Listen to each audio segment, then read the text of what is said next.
Hello everyone, welcome to What If Ichigo Was in High School DXD Part 3. Chapter 7. You can get home on your own, right Ichigo? Regardless of the fact that Surziches said it more as a statement than a question, Ichigo was entirely preoccupied with ignoring the blatant desire smoldering in the devil's eyes. He hesitantly took a step back from the enamored couple. Yeah. Good, Surziches absently murmured while strengthening his hold on his wife. Don't bother waiting up for us, kid. With that, the power couple sunk into a magic circle and decisively abandoned him to the throes of upper society. The obvious departure of Lucifer and his bride grabbed the attention of every invitee at the gathering and left Ichigo, the one who arrived in the company of the two, a subject of great scrutiny. With a long-suffering sigh, Ichigo closed his eyes and pinched the bridge of his nose. Children. He was surrounded by immature, unreliable children. Of course Graffiani's one weakness would be alcohol. This was probably Surzich's plan from the beginning. He was seriously starting to understand just how diabolical Surziches really was. Using the pretense of introducing Ichigo to high society, the Crimson Lucifer managed to get his wife to pretty up and then drunk. After which he grabbed the advantage of an intoxicated Graffia and took her out for a night of passion. Ichigo was a pawn through and through. That was so gross. Ichigo turned around at the sound of a young woman's voice, a headache forming at the forefronts of his skull. Hi, she smiled at him. I'm Ria's Gremory. Ichigo stared at the young girl for a moment. With a reduced height and lengthened hair, the girl was a near replica of her brother. Well, that, and the addition of certain anatomy that Surziches did not possess hopefully. Not really knowing how to respond to his boss's younger sister, Ichigo gave a polite nod and coolly said, Ichigokurosa. A pleasure to make your acquaintance. Oh don't be like that, the girl pouted while crossing her arms.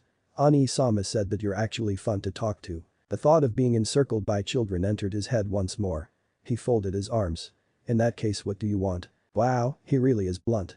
The girl muttered to herself as she was seemingly taken aback. Ichigo's expression turned unimpressed as he raised an eyebrow, causing Rias to laugh nervously. Sorry. She apologized.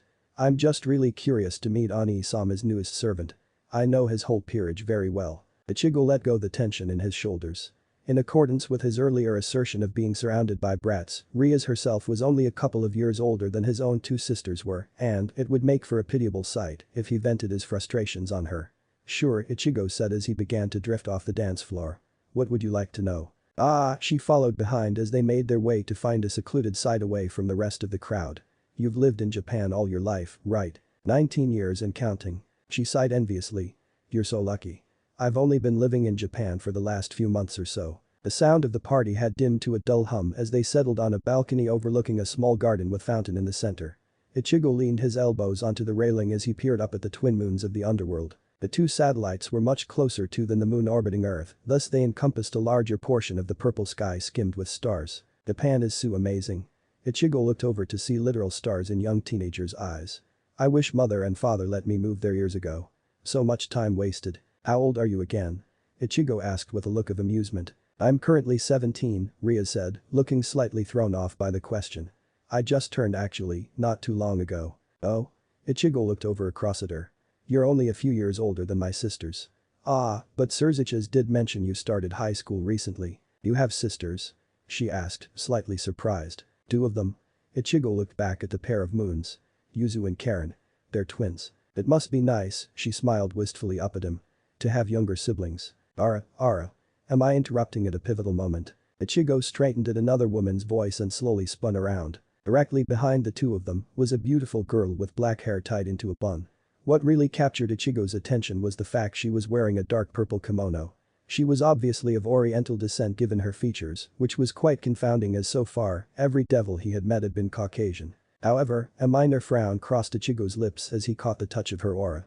Undoubtedly there was the steady flow of demonic taint running through her, but, conversely, there was something lighter sifting underneath that. A current of what seemed to be flowing in opposite of her demonic power. Given what he knew of the supernatural world, it was all too possible that this girl was a reincarnated fallen angel. Which was incredibly astonishing to Ichigo as the animosity the fallen held for devils was even greater than their untainted counterparts. Eikeno? Rias hissed indignantly. It's nothing like that. The girl sighed dramatically as she held up a sleeve to her mouth. To think that I would take my eyes off of you for a moment and you would begin to prey on men. Eikeno? This time much louder, Rias admonished the black-haired girl while her pale cheeks began to color in order to match her hair. Ichigo appraised the girl identified as Eikeno with a curious gaze. Whoever she was, she certainly had nerves of steel. While technically a low-ranking devil, as a member of a Satan's peerage, Ichigo was offered a certain level of respect that only the lords and other highly ranked devils could afford to ignore. Notwithstanding the fact that any member of a Satan's peerage is at least ultimate class and power. She certainly wasn't a lord, not with such a small presence. So either she was completely ignorant of who he was, which made her a little stupid for involving him in her teasing, or she had an audacious streak a mile wide. "A friend of yours?" Ichigo asked with an inquisitive look. "Why yes," Rias turned back from her chiding, having momentarily forgotten he was there and only reddening further in chagrin. She cleared her throat as gestured towards the black-haired girl who was now giving him an evaluating stare. Ichigo smiled thinly. So this Akeno wasn't stupid, she was simply a teenage girl acting on impulse with a friend. "Allow me to introduce you to my queen, Akeno Himejima." Rias then turned towards the other girl, whom Ichigo noted with amusement, wasn't looking so sure of herself anymore.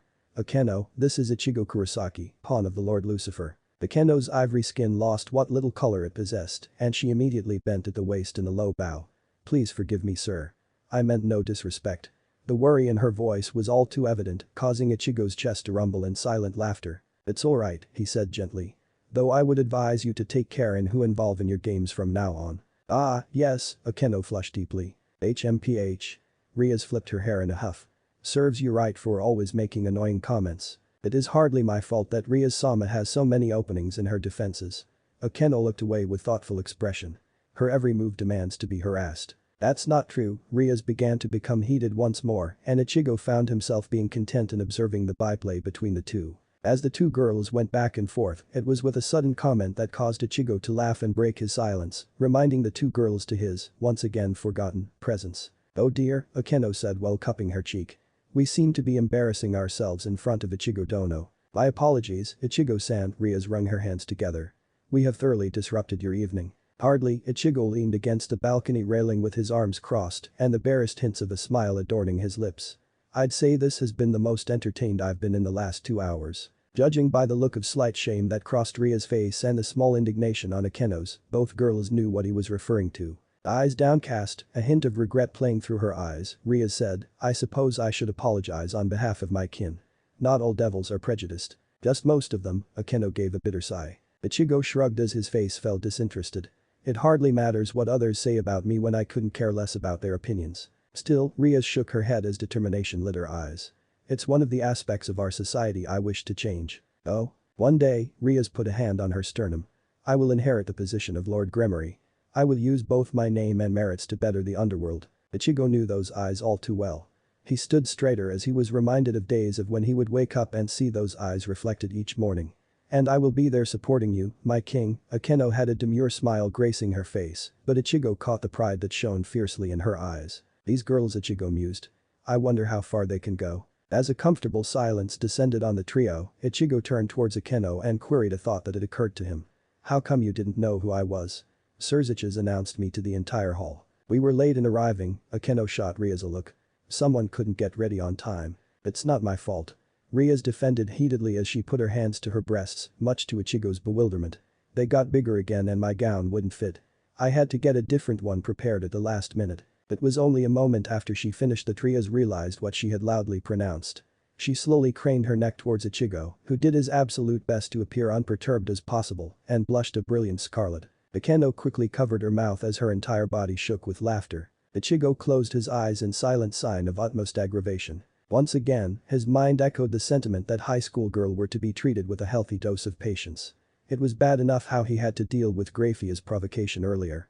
Now, dealing with attractive teenage girls that were relatively close to him in age was something that pushed the edges of his tolerance. The tolerance, which had been significantly lowered when he became a devil. "So this is where you were, Rias." Ichigo's eyes flickered to the new presence that had joined them immediately.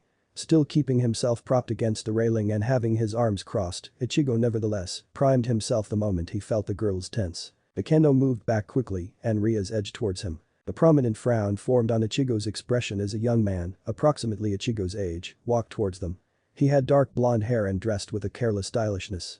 The second he came close, Ichigo was hit with the scent of fire. Yet, it was a different fire than the one he was used to.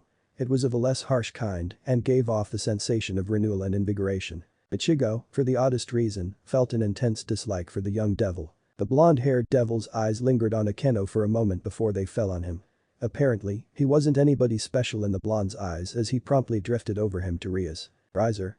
The disdain in Ria's voice could be practically heard dripping onto the floor. Something which greatly intrigued Ichigo. The blonde devil put a hand to his hip and let out a sigh. Really, Rias? Is that any way to greet your husband? Husband? Well, now wasn't that interesting? The idea of a 17-year-old girl being married, while not alien to him, was a little off-putting. Granted, he could hardly judge based on human standards. It was still somewhat disconcerting, making the transition from human to devil in his mind. You, Ria's eyes narrowed to dangerous slits, are not my husband, Riser. Not yet, you mean. Riser smirked with a sense of smug triumph. What do you want, Riser? Ichigo felt Ria's demonic power bristle in hostility. Obviously, there was some animosity on Ria's part towards the male devil, but Ichigo was content with holding his silence for the time being. Nothing, Riser shrugged. Just wanted to dance with my fiancé. Ichigo's eyes briefly lit with understanding before they subdued. Rafia had taught him how there were several arranged marriages between the younger generations of purebloods. The conclusion of the civil war had seen what little left of the 72 pillars lay in ruins. So this meant that Rias and this Riser were one such pair. He felt a pang of sympathy for the girl. Being married off to someone you don't know at all was a miserable sentence. Thank Lucifer that he would never have to deal with forced marriages. In fact, nothing short of divine intervention would see Ichigo married anytime soon. He was planning to enjoy the benefits of being single eventually. No, Rias flicked a strand of her silken red hair over her shoulder dismissively. Now go away. Oh come on Rias, Riser said good-naturedly, though Ichigo could see the brimming anger in the rims of his eyes. Don't be like that. What's one dance between future spouses? I said no, Riser. Ria's voice gained a dangerous edge as she stood straighter and her glare hardened. You know, Ichigo heard the initial creep of annoyance in Riser's voice. You could at least try and make our impending marriage pleasant. I'm not marrying you, Riser. Finality layering into Ria's tone like iron. Now get lost. Riser took a single angry step forward. You don't get to take that tone with me. Ikeno, having remained the entire time, shuffled nervously as both of the young devils began emanating a dangerously hostile aura.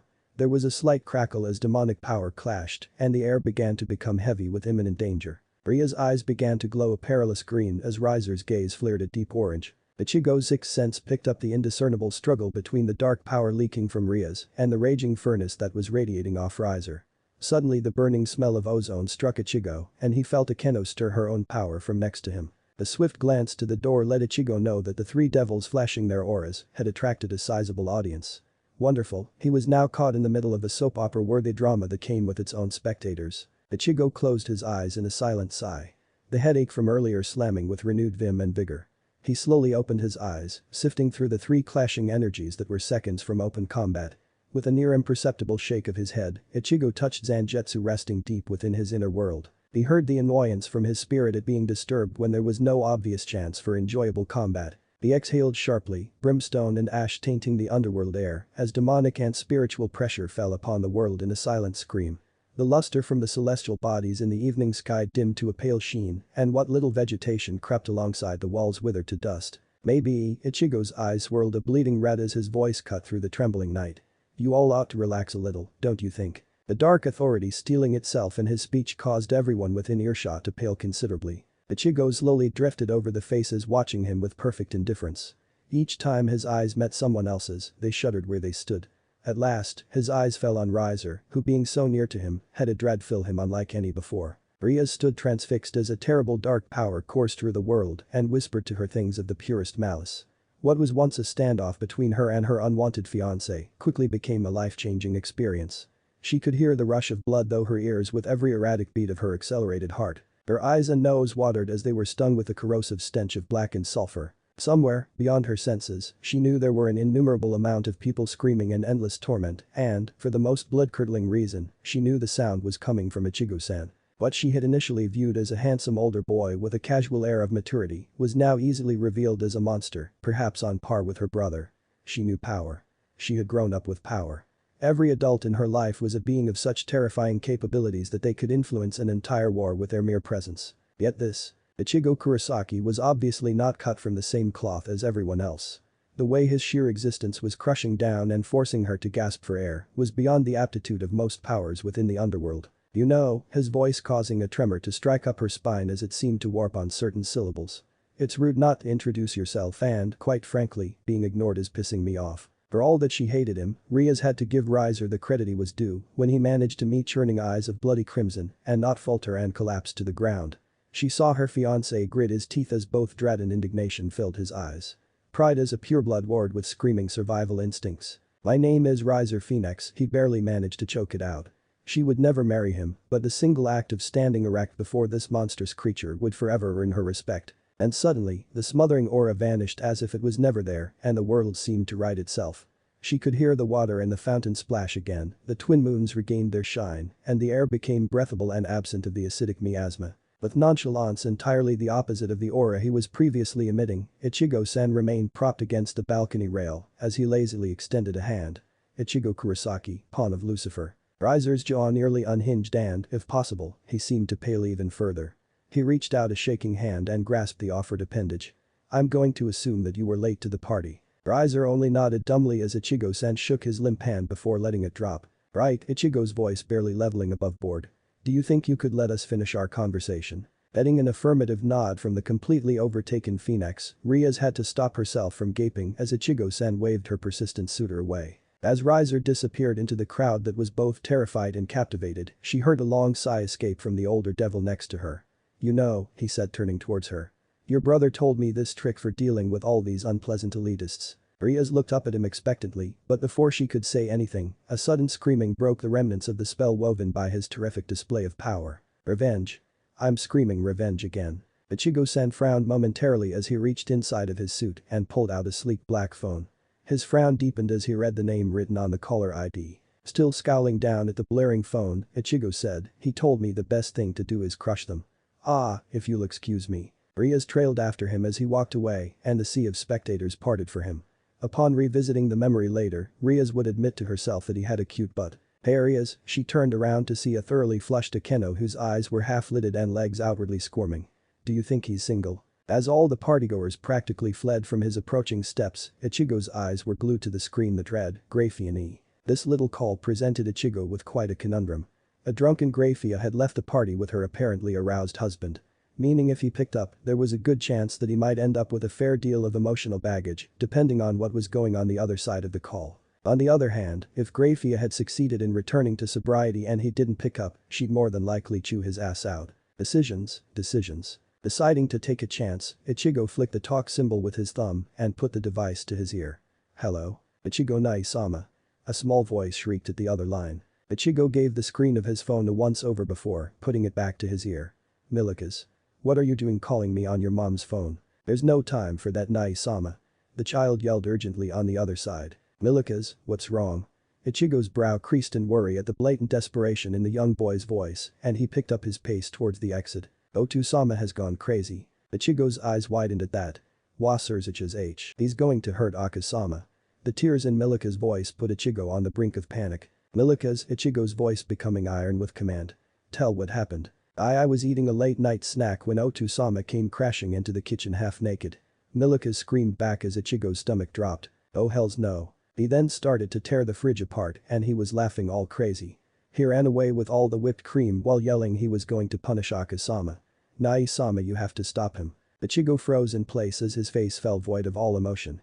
He let his arm fall from his ear and the phone dangle from his hands. "Nai-sama. Nai-sama." Ignoring the frantic yells of the child, Ichigo pressed the tips of his fingers against his aching temple. "I have a tumor." He lamented. "I know I have a tumor, why won't it just kill me already?" Against all common sense, Ichigo put the phone back to his ear and heard the hysterical sobbing of Milika's. "Milika's, listen to me carefully," Ichigo tiredly rubbed his eyes. "And Nai-sama." A small sob answered him. "Go to my room and lock yourself in, okay?" "Hey, are you sure?" He sniffled hesitantly. "Yeah," Ichigo sighed. "I'll be home in a second and take care of this mess. Please hurry." "I know. Just avoid your dad at all costs." Ichigo cut the line and deposited the phone back into his jacket. He glanced over to the wall and began to wonder if the partygoers would mind if he were to bang his head against it repeatedly. Ichigo had barely managed to brace himself as Milika slammed into his abdomen and instigated a sob fest onto his new suit. Maybe Graphia wouldn't kill him if he explained the reasoning behind why his jacket was covered in the tears of children. "Nai-sama." Milika's pulled back with quivering lips and cheeks laced with tear tracks. "Is Akasama okay?" "Ni-san is fine," Ichigo assured with a pat on the head. "Your father was simply running a bit of a fever, so he was acting all weird." Relief washed over Milika's as he rubbed his sleeve all over his face. Smiling at the sight, Ichigo pulled out the handkerchief from his breast pocket and pulled Milika's arm away. Gently, he dabbed the boy's watering eyes and wiped the running mucus from his nose. "There we go," Ichigo chuckled as he pulled away. "You look much better like this." Milika's expression turned sheepish for a moment before shock struck across his face. Ichigo frowned as he tracked the boy's eyes to the stains on his suit. "Oh no. Nai-sama, I'm so sorry." "Oh, it's fine," he waved dismissively. Ichigo undid his jacket and threw it onto his bed and moved to his dresser. He rummaged for something more casual to wear and after a while, entered his personal bathroom to change. "Make yourself comfortable." He hollered over his shoulder. "I'll be back in a second." After changing into a pair of sweatpants and simple t-shirt, Ichigo washed his face and exited the bathroom to find Milika's kicking his legs off the edge of the bed. As the young child smiled up at him, Ichigo ruffled a hand through his orange hair. He was somewhat confused with what to do at the moment. He couldn't leave Milika's alone for fear of the boy wandering over to locate his parents and ending up being scarred for the rest of his admittedly very long life. So, Ichigo asked as he sat in his computer chair. "What do you normally do for fun?" "I like to read." He beamed. "Nothing wrong with that," Ichigo muttered as he rubbed his chin. As he continued the action, Ichigo absently wondered when he would begin to grow facial hair. "Is there anything else you like to do?" Milika's dropped his and hesitantly mumbled. "I like to train." "Train?" Ichigo's eyebrows lit up as Milika's nodded shyly. "What kind of training?" Mostly just physical exercises and proper defense." Milika's looked off to the side as he dragged up whatever memories of training he had done. "Some of it is even using my demonic power, but Akasama doesn't like me doing that kind of training." "Does Graphiani teach you?" Milika's shook his head. "Surzich's?" A single brow rose. Another shake. Ichigo's face fell flat as Milika's eyes dulled faintly. "Who?" "Enku does. Sometimes Benalana Abasama as well," he said quietly. "This brat reminds me of me a little too much." Ichigo's lips pressed into a thin line. He ran his hand through his long hair once more. He stole a glance at the clock on the wall. It wasn't too late into the evening. "Hey Milika's." The small red-haired child gazed up from his kicking feet and tilted his head as the older of the two smiled wickedly. "Wanna go out and train?" 1 week later, Hisaka watched Ichigo give a lazy wave as Sanji departed for the underworld. It was now her husband's, still entirely ignorant of said fact, turn to perform the duties of a bodyguard. As he turned around once Sanji had completely disappeared from sight, she cast a critical eye over him. The last time she saw him, he was dressed in the loose-fitting garbs provided by her servants. Now he was clad in Westerner's clothes that snugly fit around his lithe and tall frame. Although, Hisaka already had a very clear image of what lay below those well-fitted clothes. She sighed as her ears nearly fell flat across her skull. It was a great blow to her pride when she realized she was pervert. He shifted the duffel bag strapped across his shoulder and grabbed an unusually shaped case. "I leave myself in your care, Ichigo Dono." She tailored a smile to her face, even as she comprehended the double entendre of her words. Not even 5 minutes in his presence and she was ready to cry. His eyes did a full sweep around the entrance before his eyes flicked back to hers. "And I yours," he said with a respectful bow. As he straightened, Hisaka caught a peek down the collar of his shirt and felt blood rush in her cheeks. Would you like to join me for a cup of tea?" "Sure," he scratched the back of his head. "I wouldn't mind a drink." She led him back into the palace and they walked in comfortable silence.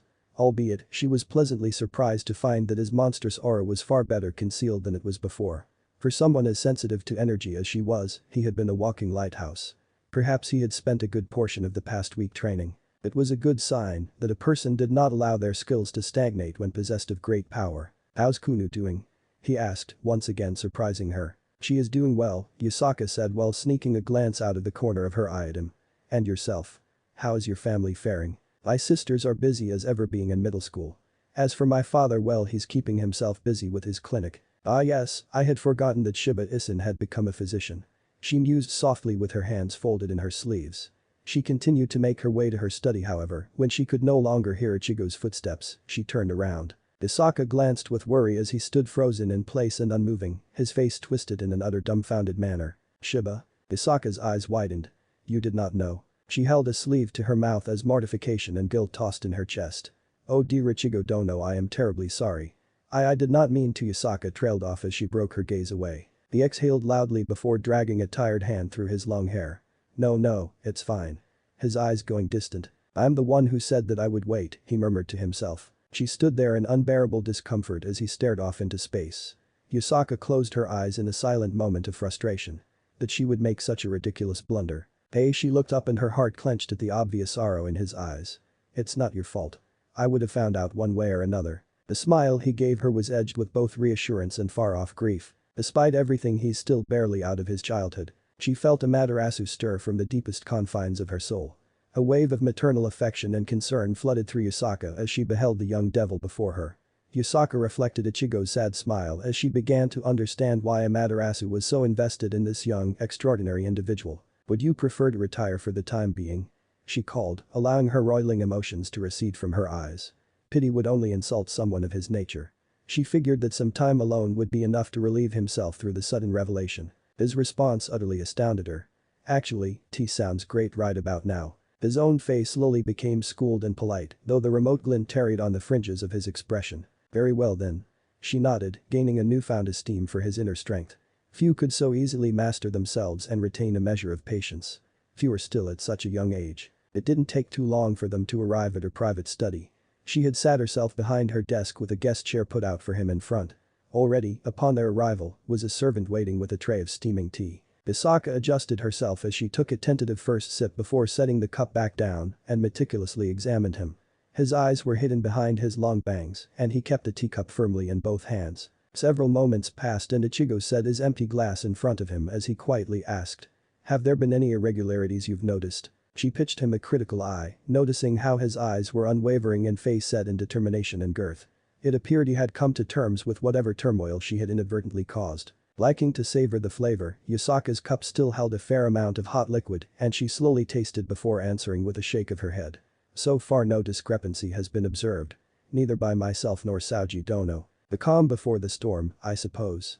His face morphed into a calculating flatness. Another strong silence collapsed over the two of them and Yusaka fought the urge to sigh heavily. They couldn't even hold a proper conversation with one another. It seemed both of them were people of few words. At least, she had the week to find an understanding of him. Once Yusaka was comfortable in obtaining a rough outline of his character, perhaps then she could derive ways in informing him of their new marital status in the most appropriate manner. She threw a slight forlorn look at the clock on the side of the wall. Watching with near exhaustion as the minutes ticked away. Yusaka fluidly struck a strand of hair behind her ear as she gave her husband a glance. She blinked in surprise as she found him staring intently at one of her many bookcases. He gave her a hesitant look before turning his eyes back to the rows of written works. You're a fan of Shakespeare? That caught her by surprise. Yes, are you? Ah, he sifted a hand through the back of his hair and gave a reluctant smile. I've been a fan ever since my mother took me to a small production of Hamlet when I was young. Her lips curved fondly as a very similar memory dragged itself from the depths of her mind. It's a shame I was never able to attend one of his plays, but I was younger than even Kunu when he passed away. She caught him giving her strange stare before he suddenly shook his head. Do you have a favorite play?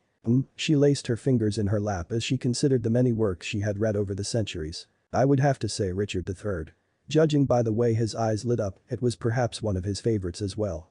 It's one of his earlier works, but I do enjoy how openly wicked Richard is. A true smile graced his mouth as he passed a hand through his bangs, gently swaying them to the side. I personally loved the opening soliloquy in Act I.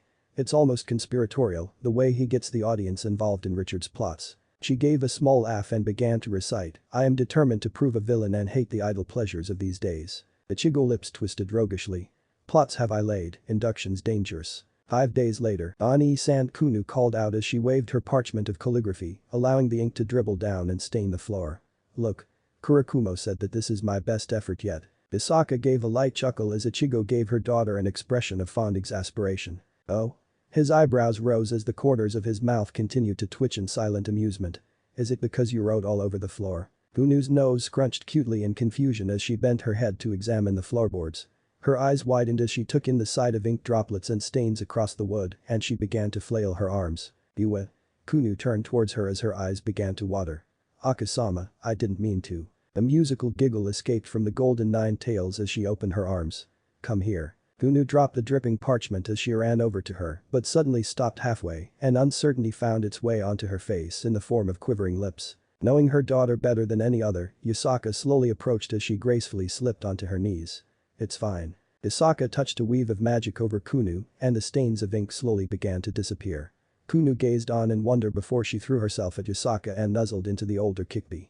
A mother's warmth filled her as Yusaka ran her fingers through Kunu's golden tresses and pressed a hand to her back. Though long past the stage, the fresh scent native to babies still hung off her young daughter and she deftly pushed a kiss onto her head. Misaka wove another stream of magic and a soft glow emanated from the edges of her fingertips.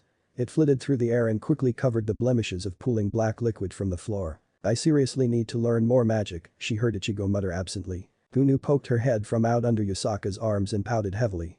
I was going to show Oni-san how amazing my writing had gotten. Maybe another time, Yasaka said gently. Still, Ichigo bent over as his fingers caught the edges of Kunu's parchment and lifted it. A princess should know better than to run around with wet ink, right? Aka. Kunu stuck her tongue out at Ichigo before awareness struck across her soft childlike features. I mean a lowly commoner could never understand our duties as royalty. Kunu, Yasaka delicately chided. Be polite. Ichigo-san was merely teasing you. Kunu's ears fell flat and she began to pout once more in a rather prominent frown. Hey there, Ichigo had come to squat down next to the two golden-haired females, a reassuring smile playing across his lips. I actually think you did a really good job, he said as he held up the paper. Oh really? Kunu's golden eyes wavering, causing Yasaka to embrace her more tightly. Yeah, he breathed softly as he placed a hand on top of her head and ruffled fondly. Kunu let out a soft purr as a strong blush drifted up her neck and into her cheeks. Yasaka felt like squealing on the inside when she realized her daughter had gained her first crush. The fact that it was on her stepfather was entirely lost to her for the moment. Kunu began to struggle and succeeded to free herself from Yasaka's arms. We will return to our lessons and have you acknowledge our greatness. Kunu then quickly scampered away, the sounds of her footsteps a dull pitter-patter echoing through the halls. As Ichigo stood, he offered her a hand, which she graciously took. Congratulations, he intoned dryly as she brushed herself off. You've raised it, son dear. Oh hush you. In the last few days, Yasaka had found herself engaging in various pleasant conversations with her husband. On a myriad of subjects, the two of them accomplished a connection of an intellectual level. And, while she still hadn't managed to confess to their secret marriage, the initial foundations of a rather simple plan began to construct themselves. Devils weren't the most understanding of beings, living off the darker passion that ruled them. So she had decided that, perhaps, it would be a good idea to build up a casual relationship with Ichigo before she dropped the particular bomb of their impromptu wedding via Amaterasu-sama. Though that was her stated reasoning. Yasaka was personally terrified of the prospects of Ichigo flying into an indignant rage. While, rationally, she knew that in no way was she responsible for their marriage, she feared that Ichigo would lay the blame on her. The 5 days that passed in his presence had given her something that she sorely lacked in her life. That of normal friend. While nothing as deep as they would be sharing their deepest and darkest secrets with one another, the ironic thing being he was her deepest darkest secret, she still began to enjoy his company. All of Kyoto bowed down to her in reverence to her connection to Amaterasu-sama. And, while it was true that her lady knew every ounce of her soul and true self, Amaterasu-sama was entirely incapable of sympathizing with a mortal. In the eyes of the sun, Yasaka was simply being foolish and should act more brazenly. Still, it was a blessing in of itself that she had been left alone to deal with Ichigo on her own. But the fear of losing the abrupt friendship she had come to enjoy in such a brief time was something that made her resolve waver. Regardless, she would have to divulge soon enough. She could only hope that Ichigo would take it well.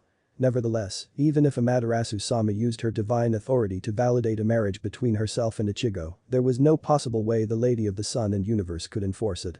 Ichigo was well beyond her influence in those regards. The leaden throb ached through her skull as the stress of her situation compressed over all too overwhelmed brain.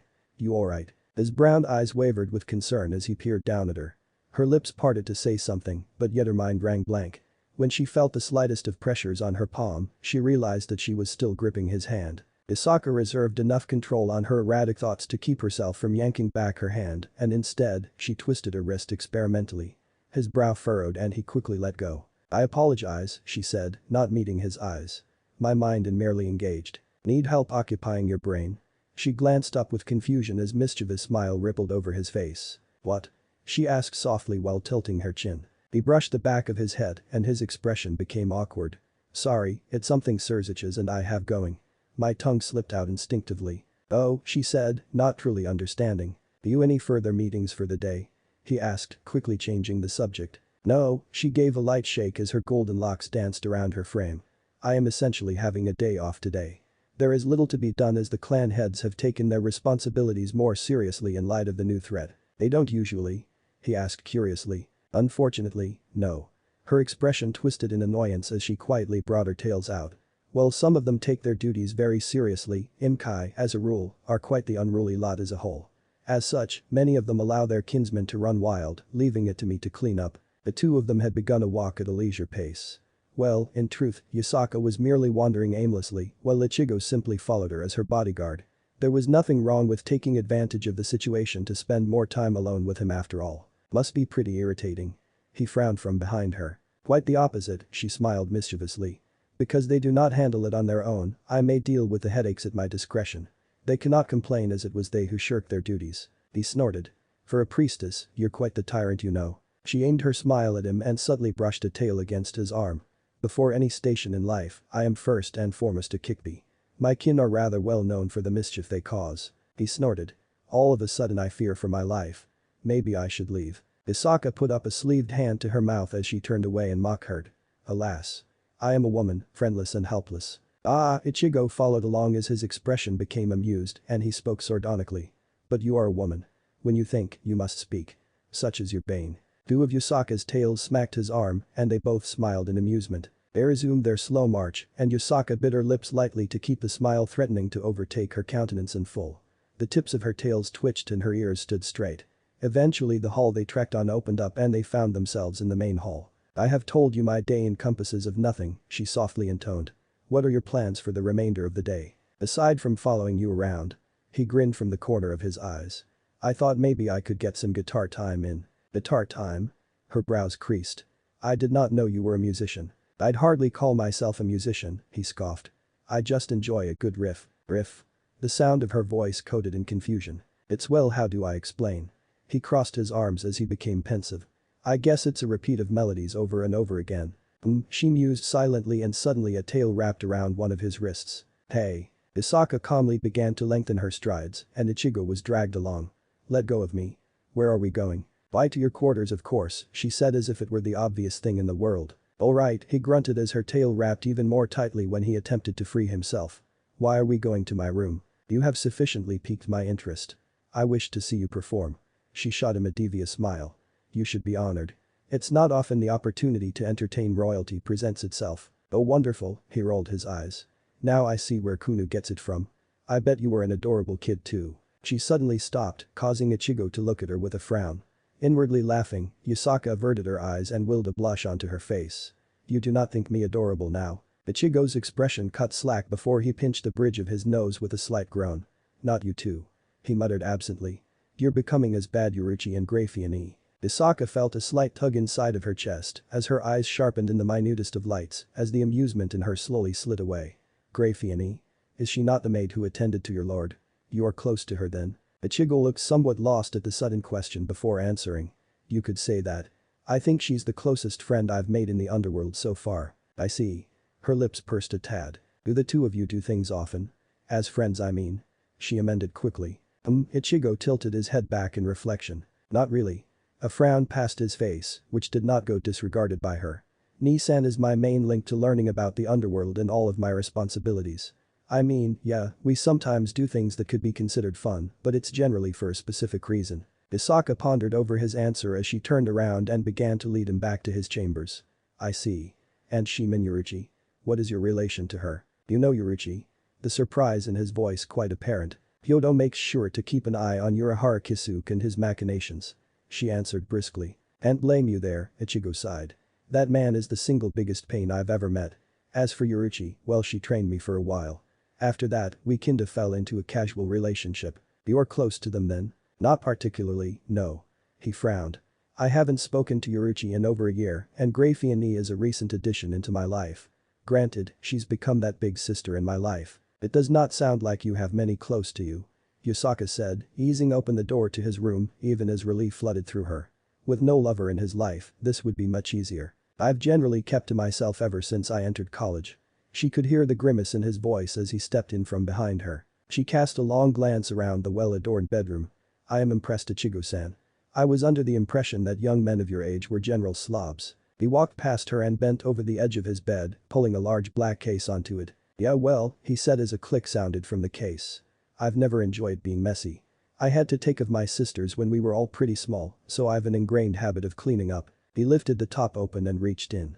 His long fingers wrapped around the instrument and brought out the strange shape of dark colors.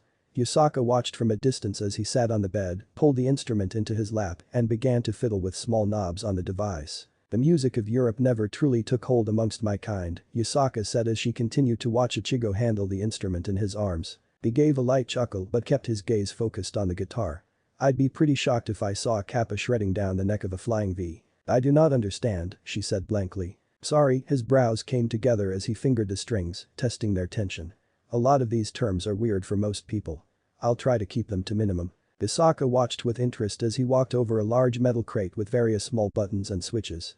He picked up a cord and dragged over to the guitar before inserting into a small hole on the bottom. "Now where'd I put my pick?" she heard him mutter. "Ah, here we go. Have you ever thought about marriage?" Yusaka blurted out suddenly. That caused him to look up at her with alarm. Blood rushed up her neck as he gazed on in unreserved bafflement. A certain dismay dawned on her as she fully realized what had hurtled out of her mouth. She felt absolutely mortified, and to make matters worse, Amaterasu's smug satisfaction radiated through her, now wild, heartbeat. "I'm sorry," his expression bordering on mild horror. "What?" She cleared her throat, centuries of pride unwilling to look away in shame. "Marriage.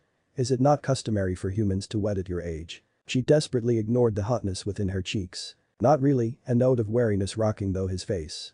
"Nowadays, most people wait until they've finished their education and are earning money." I see. Yusaka pretended to tilt her head in thought. "Humans are ever changing quickly." He continued to stare at her with minor incredulity before he laughed quietly and returned his attention to the instrument in his lap. "You know, you say some pretty weird things sometimes." "I do not," she said hotly as color further flooded her cheeks. "You humans are simply too fleeting for proper society." "Ah, see," he stood up with an impish grin. "There's that spoiled princess-like qualities you passed on to Kunu. How dare you?" "I am not." Yusaka's tail suddenly flailed in alarm as she jumped back. Ichigo had flicked his wrist over the parallel strings, and a blast of unruly loudness shook the room. What on earth? "Spoiled princess," he grinned. She bristled angrily and opened her mouth, but Ichigo's fingers began to move, effectively cutting her off with a barrage of intense clamor. Yusaka flinched as her sensitive ears were assaulted by the rough noise repeating itself. "This is music." It sounded more like a child pressing wildly down on whatever amused it. Suddenly, the repeating heavy rhythm turned into a high-pitched shrieking that had two of her tails pressing down on her hurting ears. The sound, it was rough, heavy and very angry. While doing her best to block out the blaring noise, her eyes caught sight of Ichigo's fingers wildly flying across the long elongated portion of the instrument. Every so often, instead of pressing down on the strings, Ichigo would bend them wildly. As he played, Yusaka became mesmerized by his expression. A countenance of incredible intensity fused with a repressed anger shook his eyes that held veins of creeping rubies. The grating sound was nearly a perfect match for the fuming darkness within her husband. In fact, his demonic visage appeared to fluctuate with the sound being produced from the raucous musical implement strapped across his shoulder. It seemed so appropriate for him to be displaying such a high level of aggression without a single word of hate, of act of violence.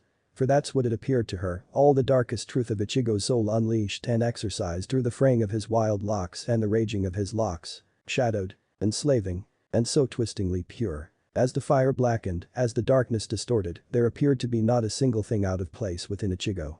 Entirely complete in his supremacy, the devil in her husband reveled with unadulterated bliss beyond the concepts of good and evil. Darkness unblemished was as immaculate as the most sanctified of lights after all. It was only a moment later which Yusaka broke out of her stupor and grasped that Ichigo stopped playing. Though the bleeding power receded from his eyes, the inner strength devoid of turmoil and complete in its self-assurance was quite apparent. Hotness licked flames within her face as his smoldering eyes, shifting behind long strands of orange, locked against her. "Well, there you go." His voice rougher than what she remembered. Still coiled in the sheer torrent of passion his fingers had discharged, Yusaka's head went light as all reasonable thoughts floated away. "I need to tell you something," her mouth going dry even as comprehension dawned on her. Admitting. This was not how it was supposed to happen. The plan. She was supposed to solidify their friendship and then tell him the truth. He brushed his hand across his brow, giving her a perfect view of unyielding brown eyes. "Something occurred after your meeting with Amaterasu-sama." No. Stop. What? His eyes sharpened to the very same edge that had torn apart the assassins in her garden. She swallowed nervously as her hands bunched the red fabric of her hakama. Her teeth pressed hard against themselves as her tails froze completely. She did something to the two of us." "What?" The edge moving into his voice as he removed the guitar overhead and moved in front of her in two lengthy strides. She stared up at him as he came to stop barely a foot away from her. Her golden eyes wavering in trepidation as his bore down mercilessly. "Saoji said that she might do something," he muttered under his breath. "Yusaka, what did she do?" Barely acknowledging the drop in honorifics, Yusaka stared up as her heart violently crashed against her ribcage over and over again. The air seemed to thicken, and she found her ability to breathe to be greatly diminished. Ichigo, you and I, her throat constricted. We were more. Boom. A ferocious tremor shook the palace, and Yusaka was thrown forward, only to be caught by the firm arms of her husband. Both of them staggered for a moment, and Yusaka instinctively reached out to touch the lee line under Kyoto. As her senses flared, her eyes widened in panic. The enemy had attacked. Ichigo and Yusaka raced down the halls of Kyoto's royal palace at impossible speeds. They were quickly joined by Karasu Tengu as they approached the throne room. Report, the furious Kikbi stated. I'm Sama, the Tengu said as Yusaka quickly ascended her throne. The enemy has managed to set a space-time barrier, cutting us off from the rest of the world. All attempts of leaving or contacting the outside have failed. So we are stranded, she whispered to herself. The enemy has managed to take the entire West District, but we have succeeded in stopping their advance in the market square. However, we will not be able to hold them off for long. We do not know their exact numbers, but they are very well into the hundreds. Jinshiro and Byakuran are leading the defense and reporting by the minute. Isaka nodded grimly. The people. Our main forces are directing civilian traffic into the palace and are preparing for what will inevitably be a siege. Her eyes flashed in fury. I will head to the inner sanctum and strengthen the barrier as much as I can. Have Kunu brought to me. At once, milady. Karasu Tengu bowed as he turned around and began to bark orders. Golden eyes hardened, she turned towards Ichigo and for a moment, her frigid glare wavered. Ichigo, it pains me to ask this but I need you to head to front lines and help delay the enemy as my people evacuate. The conflict raged with him as his face contorted with frustration. I know your orders were to protect me, but what good is my life if all the rest of Kyoto lies dead? Besides, her guilt wallowing in her gaze. Your presence will draw the ire of your traitorous kin, allowing my soldiers to move about more effectively. Ichigo placed a hand on the pommel of Zangetsu, his grip becoming white-knuckle tight around the increasingly excited blade. Eyes darting uncertainly, Ichigo gritted out from between his teeth. How strong can you make the barrier? She didn't even blink as she answered him. To the point where nothing short of the combined might of the heavenly two could break it. If I pushed myself to the utmost limit, then perhaps even more so. He ran a hand through his hair and closed his eyes. Yusaka watched on worriedly but was slightly taken aback as his eyes snapped open and swirled an angry red. I can do more than just hold off the enemy. Once all the civilians have been evacuated, let me know. Then have all of your forces retreat to the inside of the palace barrier. For a single second, Yusaka felt one lone pulse beat against her chest as the world froze and centered on her husband. He can't possibly be thinking of releasing his full power here. He'd destroy all of Kyoto. Hey, a wicked grin on his face as he obviously guessed her mind. Don't think along those lines. I've got this, no one will get hurt because of me. Thus she closed her eyes, not trusting herself to belay all her worries. Just don't do anything foolish. Me? He smiled all too roguishly. Never. He disappeared in a pith of abrupt static. He saved my husband. With a wave of monster spiritual and demonic pressure, Ichigo sailed over the clashing forces of Imkai and traitorous devils. His dark power immobilizing combatants below. Pushing himself off condensed air, Ichigo crashed behind the advancing old Satan faction line. Twisting on his toes, Zangetsu whipped out of its sheath, madly cackling in glee as it tore through half a dozen devils. He touched the wellspring of malice that lay hidden within him, sending the weakest of the soldiers to blissful oblivion while the rest were disabled on their feet. Again, the buzz of a muffled sonito went unheard through the clashing armies, and dozens more died with each empowered step taken and each lethal twirl of the wide-edged blade. For nearly half an hour, Ichigo slaughtered his way through the back of the army. His repeated use of sonito threw the enemy off whenever they came close to overwhelming him with sheer numbers. Eventually though, they smartened and began to pull back and assault him with long-range magic. While he was confident in ability to dodge all of their spells, Ichigo was somewhat wary of being hit with some obscure curse that was outside of his abilities to manage, ergo, he pulled back to the defensive line set up by the Imkai. Regardless, he managed to significantly cull the numbers of the first wave. What had been at least 500 was down to under 4 now. Well, if it isn't Haim-sama's little devil boy toy. Ichigo turned to see a silver-haired woman saunter up to him, even as she bisected a summoned familiar effortlessly with her claws. Getting off on killing your kind, eh? Ichigo eyed the woman covered in blood curiously. She had 2 wolf-like ears, similar to Yusaka atop her skull. Behind her, her silver tail swished to and fro, and Ichigo's eyes narrowed as he saw blood seep from a wound. You're injured. His eyes traveled back up to hers. She gave him a flicker of surprise before she beamed a smile that really did not go all too well with the copious amount of blood on her person. Well, aren't you a sweet one? Ichigo's eyes flashed with annoyance as the woman tapped one bloody claw against his chin. Pretty cute too. How about you and me get better acquainted after this, huh? She leaned in closer and Ichigo was sorely tempted to hit her over the head with zanjetsu. Honestly, it seemed that no matter where or when, women would always find some way to make his life uncomfortable. Byakuran. A gruff voice called out. Ichigo craned his neck to peer at a heavily muscled Oni. Less flirting with devils and more killing them. The Oni emphasized his point by crashing both his arms into the ground and sending a shockwave of yellow inki hurtling towards a column of conjured gargoyles. He's just jealous I'm not paying attention to his ugly ass. The newly identified Byakuran rolled her silver eyes. Oh well. I'll be seeing you around, cutie, try not to get yourself killed. One-sama might just reward if you come back. She gave him a flirtatious wink before leaping high into the fray. With an exaggerated sigh, Ichigo pushed himself off the ground, cracking the cobblestone below. As he solidified the air beneath him, he cast a critical eye over the entirety of Kyoto, taking note of where all the major skirmishes were being held. It was a real shame that this was an actual city and not like the fake one that Urahara had set up prior to the battle with Aizen. If that were the case, a few Zeros and full-power Jutsugas would have finished the job already.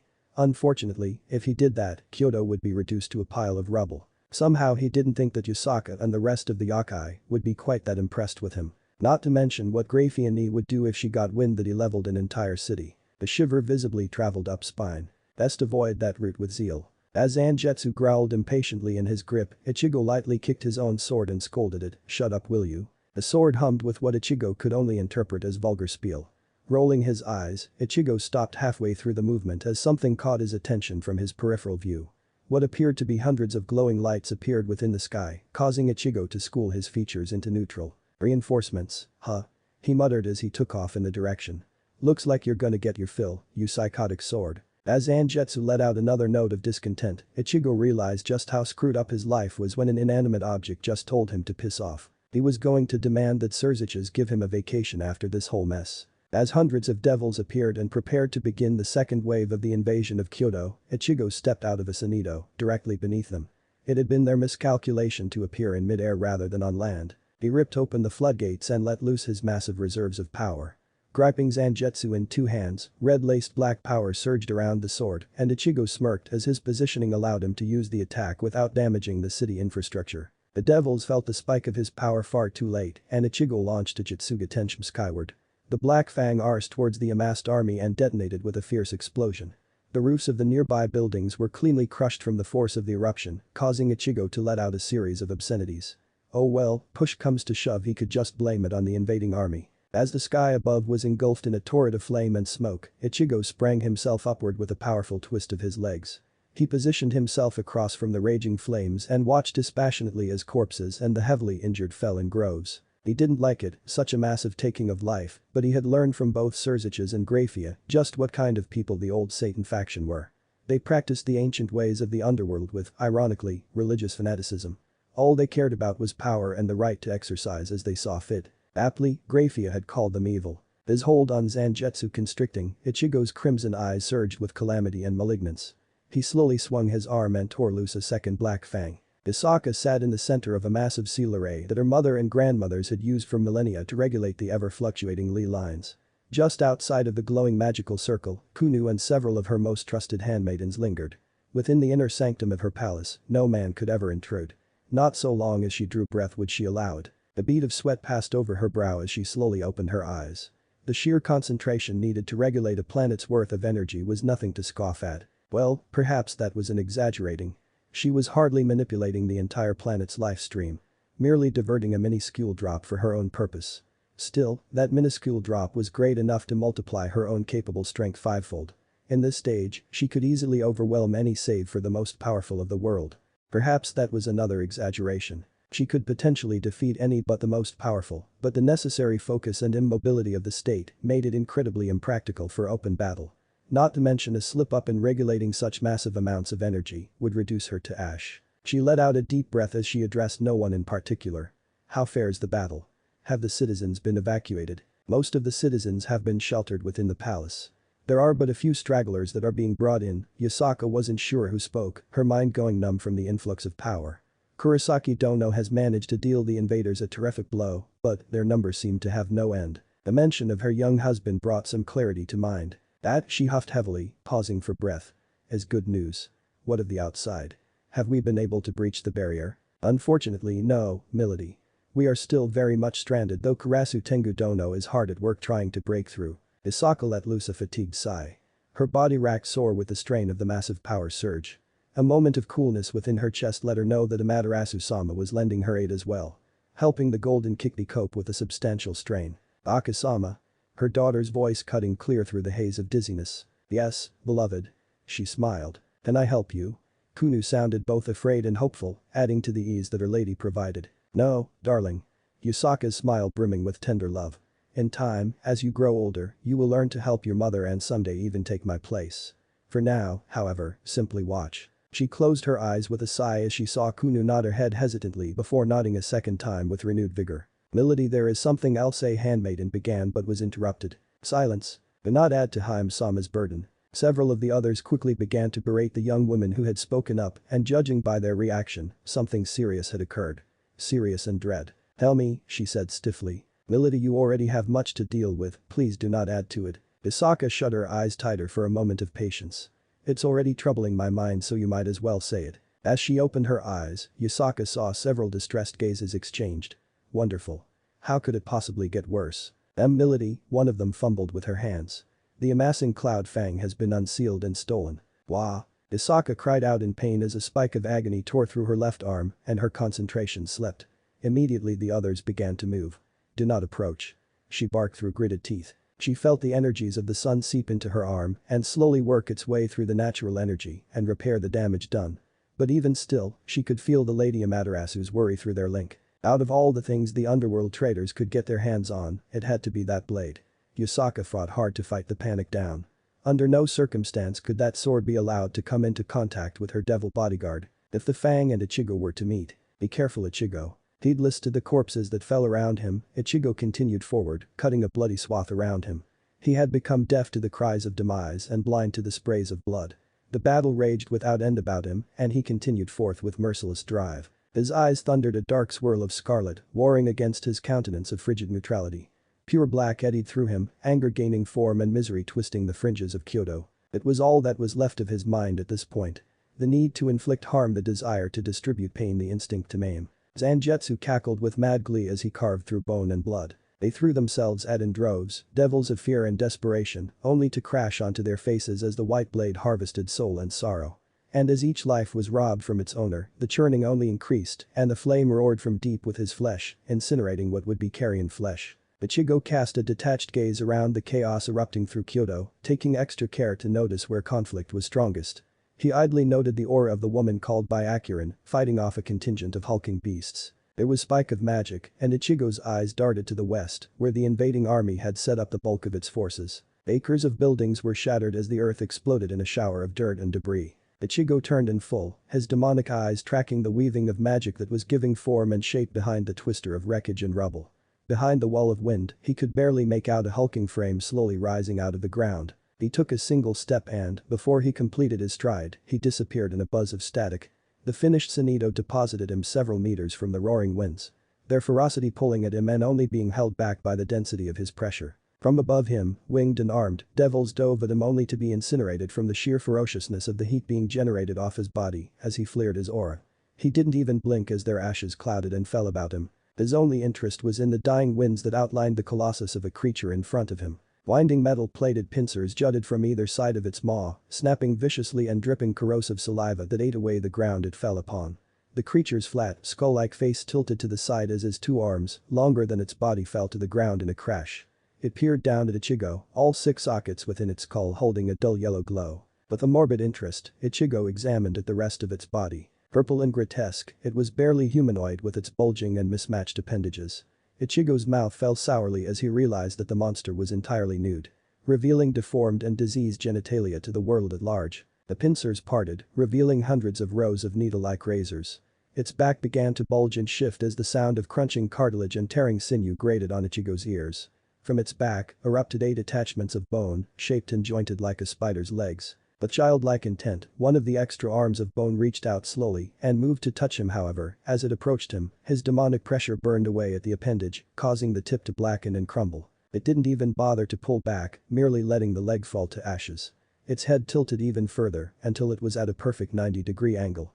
The action could have been easily mistaken for innocence rather than a crippling lack of intelligence. Suddenly, its mouth spilt open, its mandible tearing into two portions, and it let out a shrill scream that sounded more like a woman's wail than a monster's roar. As it reared to its full height, which Ichigo absently noted to be equivalent to that of a Jillian, it spewed a fine spray of its acidic saliva.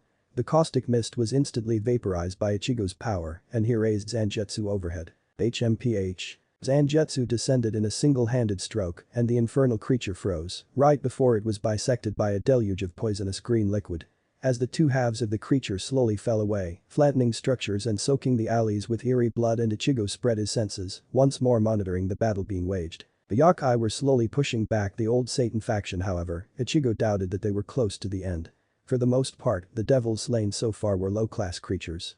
Nothing more than foot soldiers, mere cannon fodder. It was incredibly foolish to insinuate that the invading army believed in victory with such a weak crowd. In all likelihood, this was the old Satan group sending their weaklings to soften up the defenses of Kyoto before they unleashed their full strength. A sudden movement caused his eyes to flicker back to the massive corpse of the monster. His face contorted in revulsion as several fat spider of a pasty white complexion crawled out of the carcass. That, his face mired with revulsion, is disgusting. Without a moment of hesitation, Ichigo flicked his wrist and released a torrent of hellfire to consume the struggling spiders, along with the creature's body. He kept it up, unheeding of the inhuman howling, until all that was left was ashes and smoldering cinders. Ichigo gained a new aversion for spiders in that moment. There was a rustle of wind behind him, and Ichigo turned around with a curious brow raised. Kurosaki Dono. He beheld the winged yokai called Karasu Tengu standing a good distance away from him. How goes the battle? Though Ichigo knew already how it fared for the most part. It fares well, the Tengu said. All the civilians have been evacuated and the clans have sent out their fighting force in full. Even now, we are pushing them back as we speak. Though you are, in a large part, to thank for that. He hummed, dismissing the acknowledgement. We are also close to breaking the barrier. Soon enough, the rest of Japan will be able to join the battle. The yokai continued. Unless they are already fighting a war of their own went unsaid. Well, it seems soon better become now. Ichigo craned his neck and looked over his shoulder as the western horizon became eclipsed with teleportation circles. The grim edge carved its way onto the rims of Ichigo's mouth. At least 1,000 strong poured forth, unleashing a wave of potent demonic energy over the ancient city. Each was middle class, at least, with the strongest well into the realms of high class. Then, there were the two which were firmly entrenched within the confines of ultimate class. Well, now hasn't this become interesting? Oh dear, Karasu Tengu intoned as he also cast his gaze at the swarming of the devils. Would it be too much to assume that you can deal with the rest while I handle the two flaring their presence? Admittedly, Ichigo wasn't so much asking as telling. If he was insulted, Karasu Tengu didn't show it. Instead, he chuckled. Rest assured, we will defend our home adequately. Heaven knows we could use the exercise after the last couple of centuries of inaction. It's a good chance for me to shed a few pounds. Ichigo snorted. I'm off then. A seething of demonic energy had Aurelian's face distorted in a wicked smile. An entire army at his disposal and he would use it lay waste to these pretentious animals. Imkai. He sneered inwardly. As if these common beasts had any right to claim the title of demon. That sanction belonged to his kin and his kin alone. While Japan had been struggling to form even the barest mockeries of statehood in days of old, his people had erected kingdoms spanning the world over. You're showing quite the ugly face, brother. He turned to look at his brother. Aurelia's was his exact copy, an obvious given being that they were twins. He fought the urge to roll his eyes as Aurelia's hid a yawn behind a gloved hand. There's no need to get so worked up over a soon-to-be pile of rubble. His brother's voice came out muffled from behind his hand. Could you be any more unsightly? Aurelian scorned. His brother waved him off flippantly. Nevertheless, Aurelian knew that his twin was possessed of the same line of thought as he was. Neither of the two could truly approve of the ungainly race of yokai.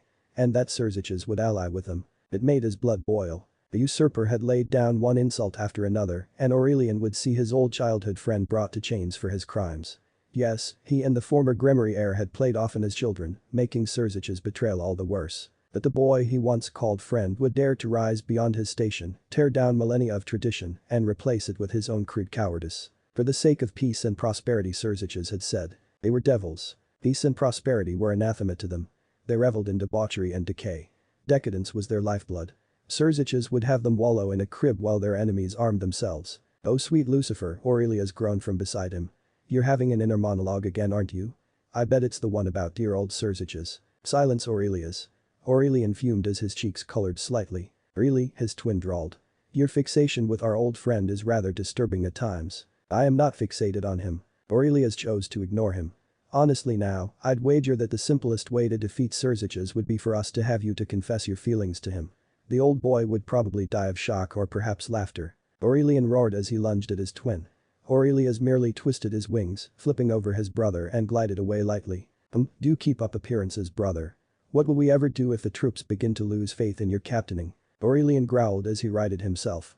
If they show signs of insubordination, I'll flay them alive. His brother stared at him for a moment before he sighed. And you wonder why you're single. HMPH, Aurelian reaffirmed his bearings as he cast a perceptive glare over the city, taking note the layout of the battle. The enemy has sufficiently been exhausted.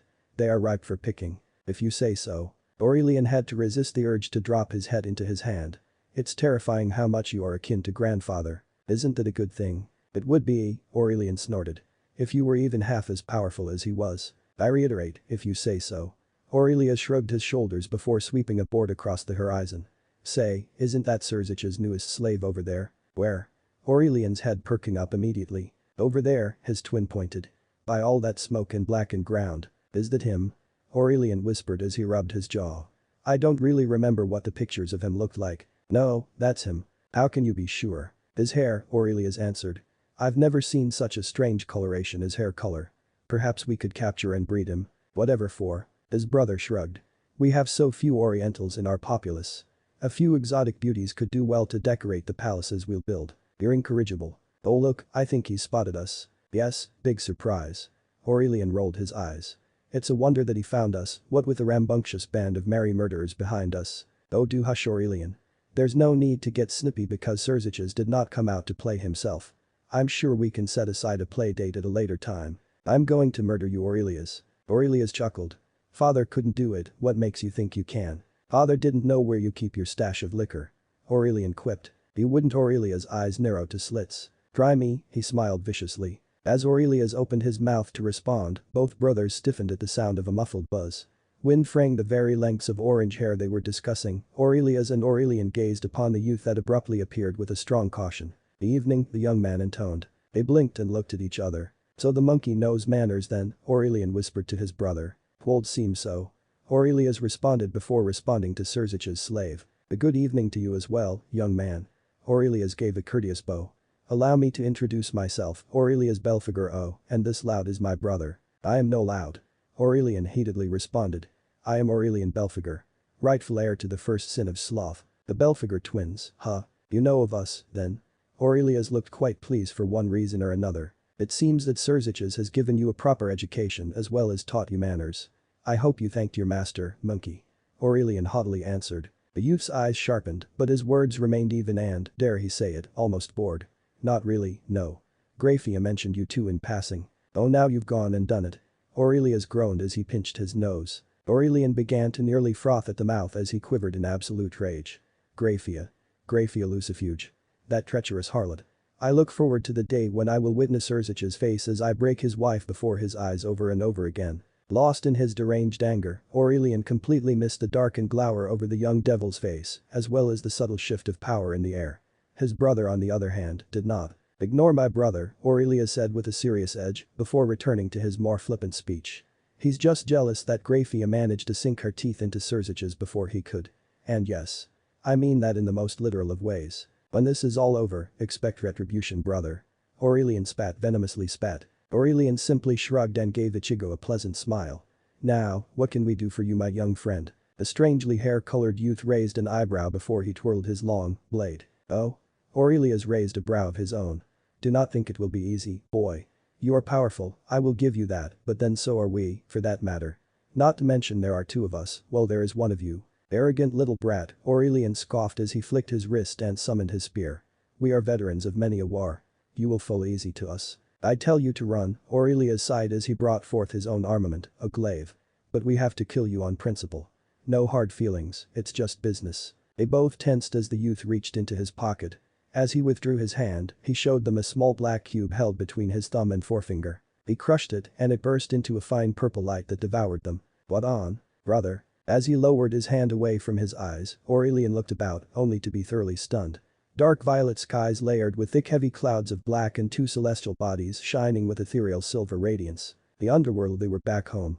"How, in the name of nine hells, did we end up back here?" Aurelian shouted. "I doubt it's real," he heard his brother say from beside him. "It lacks the heaviness and presence of the underworld. My guess is that it is some pocket dimension made to simulate the underworld." "You're right." Both their necks snapped forward, their gazes locking with eyes of raging crimson fire. "Though it can only handle a limited number of people, in here, I can destroy you without having to worry about taking the city along." "Hockey chit." Aurelian growled. It was that strange buzz again, and the youth disappeared only to reappear right next to him. Aurelian barely had enough time to raise his spear in order to block the white blade. The boy's sword crashed onto his spear with tremendous force, and Aurelian was forced to enhance his limbs with demonic power in order to match the strength being exerted against him. He twisted his body to the side and flipped away, barely catching the metal of his brother's glaive soaring overhead. As he landed on his feet, the clash of steel alerted him to the fact that the youth had blocked his brother's thrust. Raising his head, he saw the thin sword easily being held against the massive glaive with a single hand. He joined the fray and he and his brother unleashed a torrent of demonic steel. Yet, the boy managed to outmaneuver them each time. Every thrust and swing was met with an expert parry, and sweeps and strikes were avoided with masterful footwork. The slave was no stranger to combat. If anything, he held an affinity and talent that utterly surpassed that of the twins. Growling to himself, Aurelian jumped back and disengaged from the skirmish. Aurelius joined him, guessing his mind with a familiarity born through centuries of camaraderie. Together, the two shoved out a hand each and let loose a powerful blast of magic. The two beams entwined around one another as they barreled through the air. The brothers watched with silent horror as the youth easily held out an open palm against a pulsing blast of demonic energy. Effortlessly, he gripped the beam with his fingers and pushed it to the side, diverting its path into a large boulder. There was a brilliant flash of light as the entire space shook. Aurelian gazed in frustration as the slave, the monkey, observed with the barest hint of interest at the newly formed crater, large enough to fit a house. His eyes widened as he heard that eerie sound again, followed with a soft mutter of Jitsuga Tenshima. Aurelian's world exploded in pain as a crescent of darkness slammed into his spine and tore his perception of reality apart. 1,000 jagged fangs shredded through him as his skin blistered under the sudden assault. When light returned to his eyes, he fell to his knees and spat out a glob of blood mixed with mucus. His back furiously burned and he was quite certain that certain parts of it were thoroughly charred. He didn't even have time to contemplate the state of his brother as his battle instinct screamed at him. He managed to roll away yet a line of flowing blood formed across his shoulder. Damn it. Stepping away with supernatural speed, Aurelian peered around as his brother appeared beside him. Aurelius was in no better shape than he was. Perhaps, his brother huffed. We should engage the enemy at full power. Agreed, Aurelian answered with a dangerous edge in his voice. They both let out a cry as their demonic power soared to the utmost reaches of ultimate class. The false dimension trembled as a tremor racked through its ground and red lightning flared around the two. The dark aura filled the realm as the air grew stiff and heavy. Their nails grew darker and thicker. Their wings became 6 in total, and their eyes turned a feral yellow. It's time for you to die. Aurelian roared as he lunged forward. As his spear point made contact with the white blade, the boy was sent flying backwards, though he succeeded in regaining his footing with a flip. However, at that point, Aurelius was upon him. His hulking weapon gouging the ground and ringing with a clear malice each time it struck. With a cry, Aurelius brought his glaive down in massive swing, letting loose a massive wave of red energy that the boy barely managed to push out of. Seeing the look of strained effort on the youth's face caused Aurelian's blood to boil with anticipation. He dashed forward, joining his brother as they assaulted Surzich's little pet. Back and forth they went for the next several minutes. Each clash causing the entire dimensional landscape to quake. Personally, Aurelian felt that it wouldn't survive for too long. Not with him and his brother exercising their full power. Then they could quickly kill the slave and return to destroying Kyoto. Aurelian finally achieved a strike as his spear dug deep into the boy's shoulder, tearing all through the muscle as it hit bone. He let out a savage laugh as the boy's face twisted in pain and frustration. The sight of his foe's flowing blood churning his basest instincts into a primal brutality. The youth disengaged and quickly put space between himself and the two brothers. Aurelian laughed alongside his twin. Do you see? Do you see? This is the power of those with the old blood.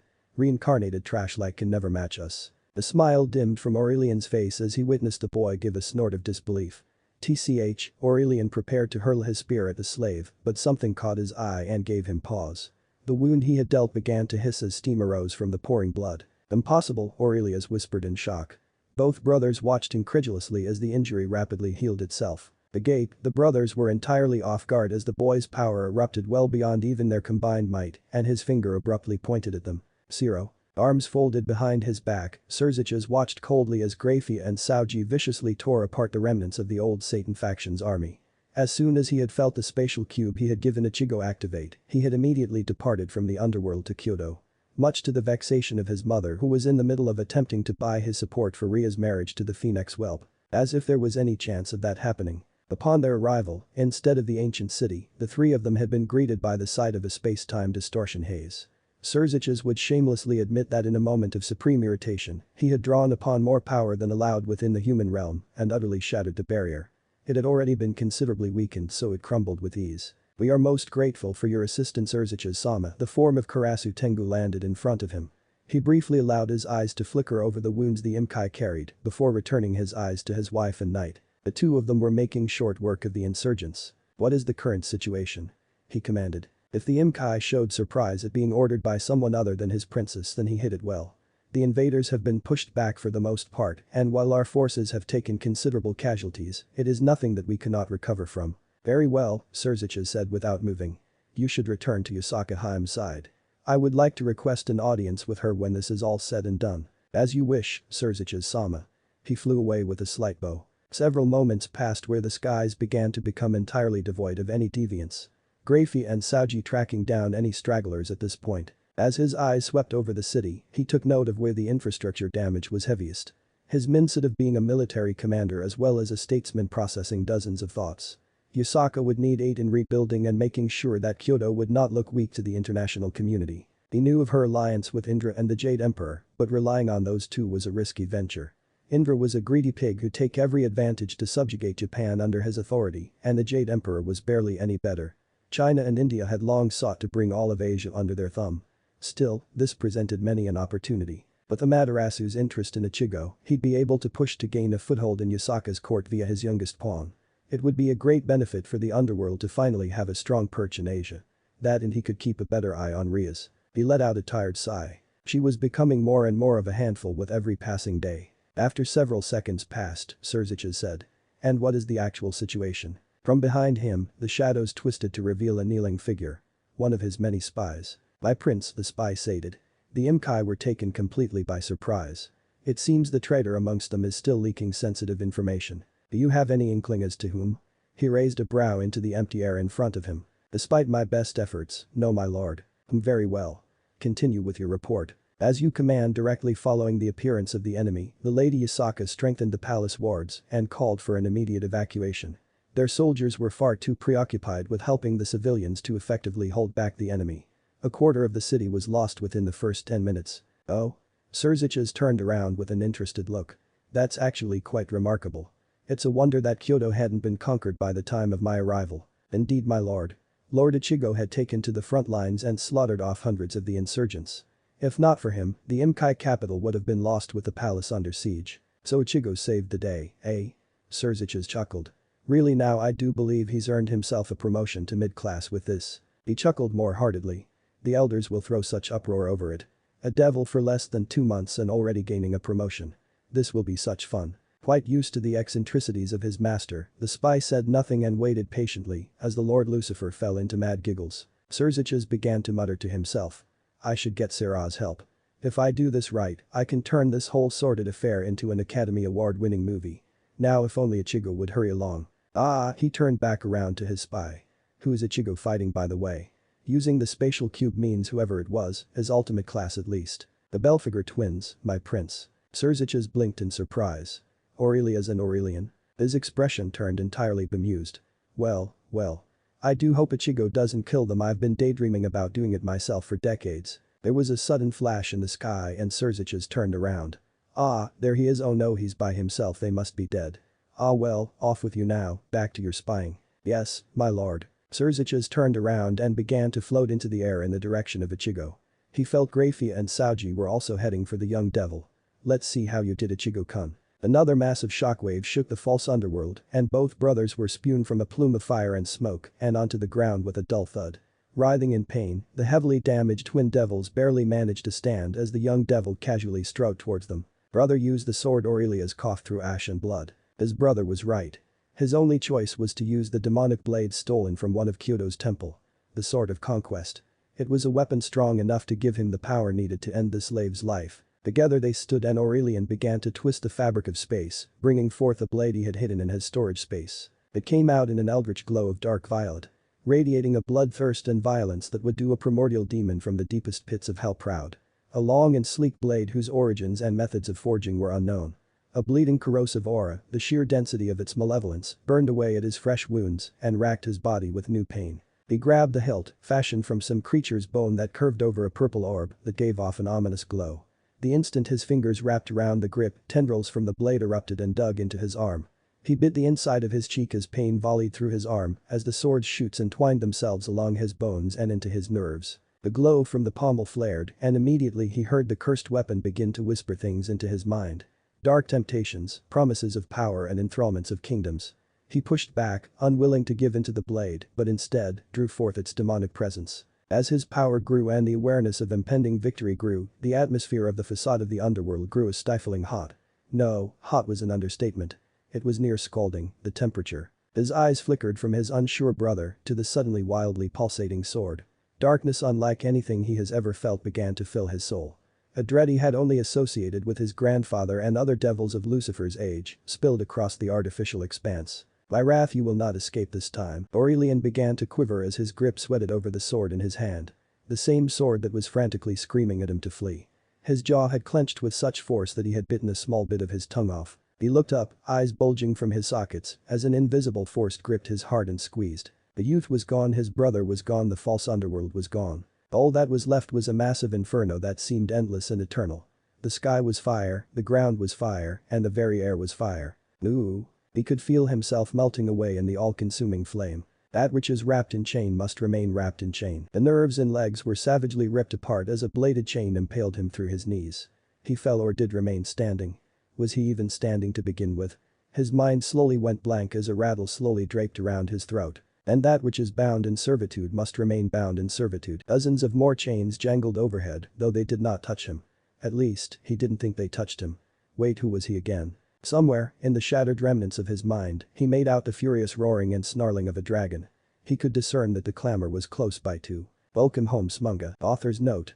Longest chapter so far. One thing I wish to make absolutely clear, physical attraction does not equate love. The physical attraction towards Ichigo is simply that. It goes no further and, over time in regards to certain characters, will grow into deeper feelings. If you caught my metal illusions, once again, a big congrats to you. Smunga, one of the three fangs in the Inuyasha series. Smunga has the ability to raise summon 100 sinners with a single swing and can unleash hurricane force winds with its ultimate attack. Within the sword is the spirit of a dragon from hell. If you have questions, feel free to PM. I'll do my best to get back to you as soon as possible. Hope you've enjoyed. See next. The initial conversation with Milikas. Milikas, he called loudly. Milikas, you have to listen to me. Nai-sama. What should I do? Listen to me very carefully, Milikas, Ichigo said slowly into the phone. You have to do exactly what I say. Okay. Oh, okay, he heard a loud sniffle from Milikas. You have to find Surzich's. Otu-sama. That's right, and then ignore whatever he is doing and stay really quiet for 10 seconds. 10 seconds. The confusion of the boy breaking through his tears. That's right, then I want you to. Surzich's eyes smoldered in heat as he looked down at Graphia's panting and reddened form layered with sweat. His lips curved in a devious smirk as he lowered his mouth to Graphia's bang. His neck snapped upwards as the door slammed open. Otu-sama. Surzich's eyes widened to comical proportions. Oh fuck me. Milikoof. Surzich's had the wind knocked out of him as his wife slammed her shoulder into his abdomen in her rush to draw the sheets up to cover herself. Milikas. She shrieked. Why aren't you in bed? He cried, however at his young son's silent stare, Surzich's followed his sight. Ah. He quickly grabbed a pillow to cover himself with. No. This could not be happening. He had planned everything perfectly. Where did it go wrong? Why wasn't Milikas in bed? Suddenly his son pointed at him and loudly exclaimed, Otu-sama. Why is yours so small? Chapter 8. Eye of the Tornado. How dare you, how dare you? Surzich's eyes seethed venomously as he glared with unadulterated hatred at the person across from him. Indignant rage pooling on his face as the reality of his imminent death came crashing down. After everything I've done, after everything I gave. You bite the hand that fed you. His teeth gritted hard as brown eyes, steeled in frigid resolve, bored into his own. Impassive and cold, Ichigo's expression never wavered. Wasn't it you who taught me how to deceive, O Prince of Lies? Ichigo's blade struck out and Surzich's barely managed to block, years of practice having kept his fingers agile and nimble. "I saved your life, Ichigo." Surzich's bellowed in fury. "Is this how you repay me? Don't make me laugh, Surzich's." Ichigo pressed down once more with the edge of his blade. "You were only ever plotting for your own benefit. You never cared for me." The bolt of pale lighting shot forth on Surzich's command, nearly piecing Ichigo's skull as he ducked low. "Don't think you'll get away with this." He glowered. "You have no idea how far my reach extends." HMPH. Ichigo ruthlessly pressed forward and forced his way past Surzich's inner guard. With another stroke of his blade, he decimated any chance of escape for Surzich's, and the Crimson Lucifer was left defenseless at the hands of his pawn. "This is the end for you, my master." Blade raised above his head, ready to end his life, Surzich's raged with pure hatred contorting and twisting his face.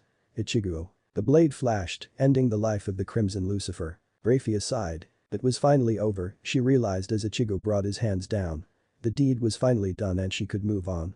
Surzich's and Ichigo had been at it for hours with no clear victor in sight, but with this. She let out a painful sigh. She was loath to have allowed this, but recognized that if she had not, it would have only led to further difficulties down the road.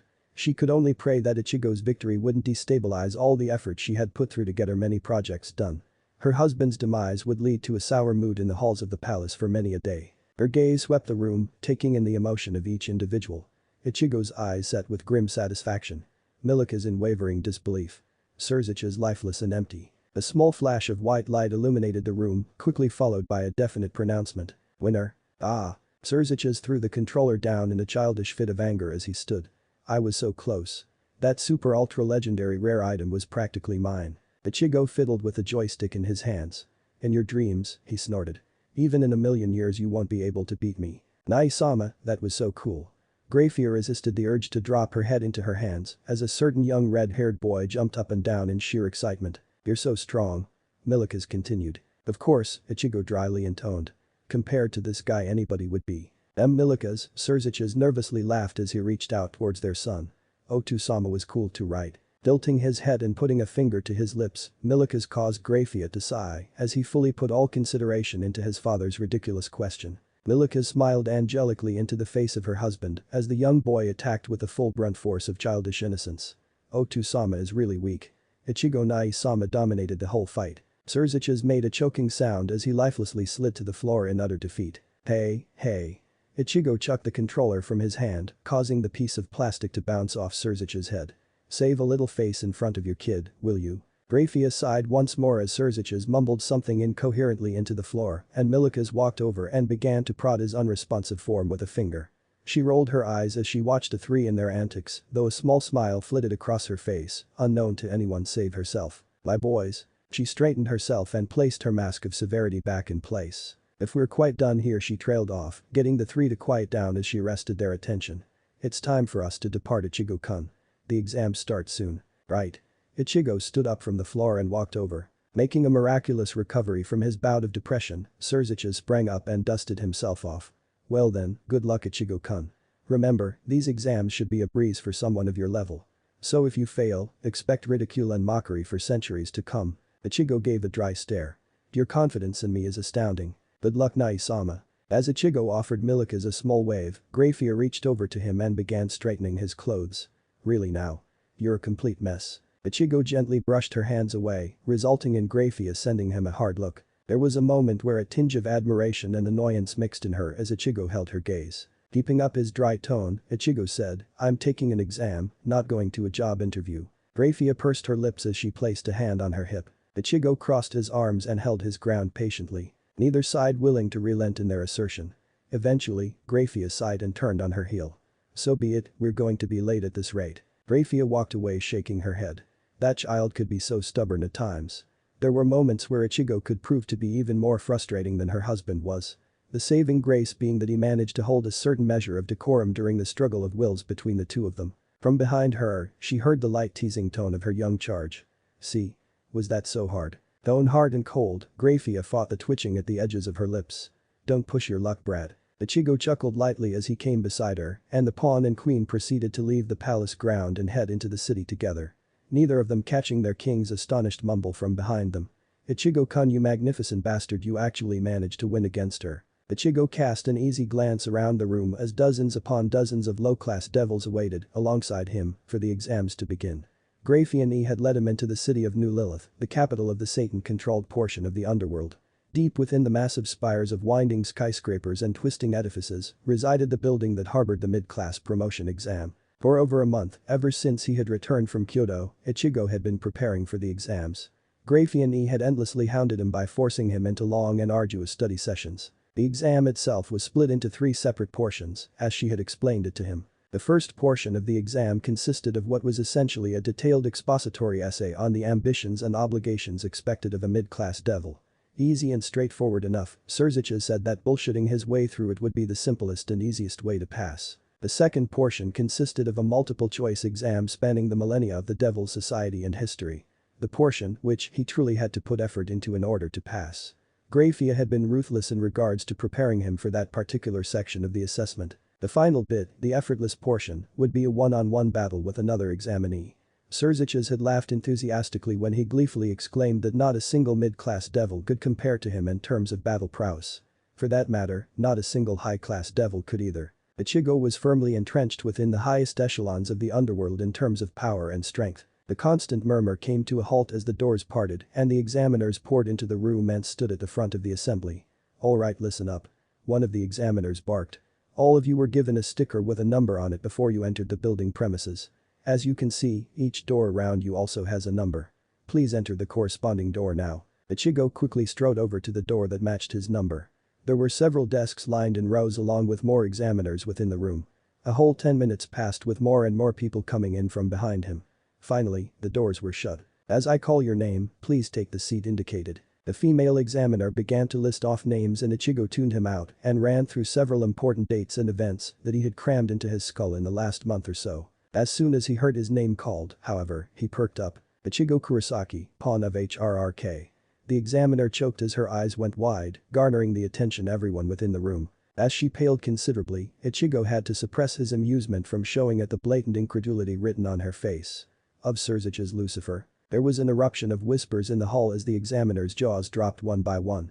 Once Ichigo strode forward, everyone watched with hushed excitement. He ignored the overwhelmed examiner and seated himself at the previously indicated desk. As the examiner continued to gape at him, Ichigo's eyes narrowed in ire. He raised an appraising eyebrow. "Yes." She jumped back and squeaked. Sorry." Ichigo lightly shook his head as she tentatively called out the next name and deftly ignored the numerous stares he was acquiring. As he disregarded the various looks and mentally prepared himself for the upcoming essay he was thoroughly going to bullshit through, Ichigo couldn't help but recall the events that led up to him taking the exams. 1 month ago, Ichigo jumped out of the whirling vortex and collapsing space from the spatial cube. The device had served its purpose and had been rendered utterly useless. Not again. He pinched the bridge of his nose as he beheld the state of his clothes. His shirt was utterly torn up and his jeans were covered in scorch marks. He would be forced to buy a whole new wardrobe at the rate he was destroying his apparel. As he sifted a hand through his hair, ash fell about him and onto his shoulders. He sighed once more as body soap and shampoo was added to the list. Ichigo threw a casual glance around the night-covered Kyoto as he extended his senses in a pulse of power. Being momentarily startled, he noted that the entirety of the old Satan faction army had been wiped out. However, the moment he sensed Sanji, Grafia and Surzicha's, the revelation faded away as comprehension dawned on his face. It seemed that his fellow devils had arrived and provided backup to the yokai and made short work of the invading army. Not that it surprised him. 2 ultimate class and a Satan could easily handle an entire force of thousands of high-class devils. Much less one of a meager 1,000 mid-class mixed with high. As he descended towards the roof of a building, Ichigo sensed Surzicha's approaching from one direction and Sanji and Grafia arriving from another. Within seconds, the 3 devils had converged upon his location. Surzicha's touched down first with a congenial look. "Did you play nice with the other boys, Ichigo-kun?" A teasing smile upon Lucifer's lips. He shrugged, sending small plumes of ash off his shoulders. "The usual roughhousing and stuff. Are you injured?" Ichigo turned as Grafia cast a scrutinizing gaze over him, her lips pressed thinly and eyes tightened sharply. He shook his head. "Just a bit out of breath. You fought off an entire army and you're only out of breath." Sanji chuckled in amusement. "I do believe I'm beginning to feel my age, Surzicha's-sama." Surzicha's grunted. "If you're feeling your age then I already have 1 foot in the grave." Ichigo worked out a crick in his neck and rolled his shoulders.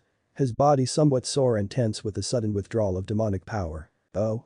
Is that a new toy you've got there, Ichigo-kun?" "Huh?" Ichigo finally acknowledged the sword in his hand, which was decidedly not Zangetsu, by giving it a twirl. Oh yeah. I picked it up from those twins earlier. It had some pretty interesting things to it. Shame on you, Ichigo-kun. Surziches mockingly chided. If you're going to bully and steal from the other kids, I don't believe I can take you the playground anymore. Ichigo responded by giving Surziches a single-fingered salute. One that earned him a reproving smile from Sanji and a smack to the back of his head by Grafia. If you're done playing around, we should speak with Yusaka Haim. Grafia said with enough ice to stop all three men cold. I suppose we should, Surziches concurred with a nod of the head. Let's be off, shall we? Sanji gave Ichigo a roguish grin. Last one to arrive will be paying for dinner, my young kohai. And with that, Sanji blurred away. HMPH. Ichigo disappeared with a Sanito and raced Sanji to Yusaka's palace. Simultaneously, the two touched down in front of the staircase that led to the massive oaken doors to the palace. I do believe I won, Ichigo-kun. Sanji grinned. Ichigo called back. Obviously I touched down first. Surziches and Grafia arrived a second later and walked past the two swordsmen. Hum along, children, Surziches chuckled. Give me a second.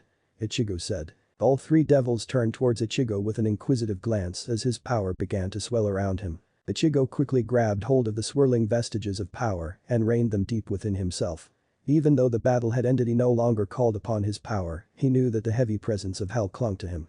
And he also knew that it tended to make Yusaka nervous. Not really wanting to put the person who had graciously hosted him for the past week on edge, Ichigo suppressed every ounce of power deep within the crevices of his soul. But the final exhalation, Ichigo tasted the briefest hint of brimstone and nodded towards the others.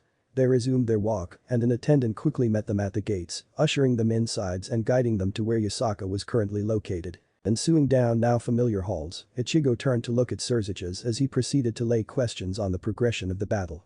So I'm told you battled the Belphegor twins. How did they fare? Ichigo pondered for a moment before answering. They weren't bad, they were definitely skilled. But they lacked in power. Yes, Surziches nodded. Having assumed his Satan persona, Surzich's countenance had taken on a more stern appearance. The two are ultimate class in power, though they are of the lower tiers. Sanji and Grafia can easily handle the two, while you yourself should have found them to be child's play. They seem to have quite the grudge against you and Nisan. Surziches gave a mirthless laugh. Aurelias and Aurelian were once close friends of mine. There was a close-knit group of those in my generation. Before the Civil War, we were all very friendly with one another. Once the partition occurred, the twins threw in their lot with the old faction. Surzich's face darkened considerably.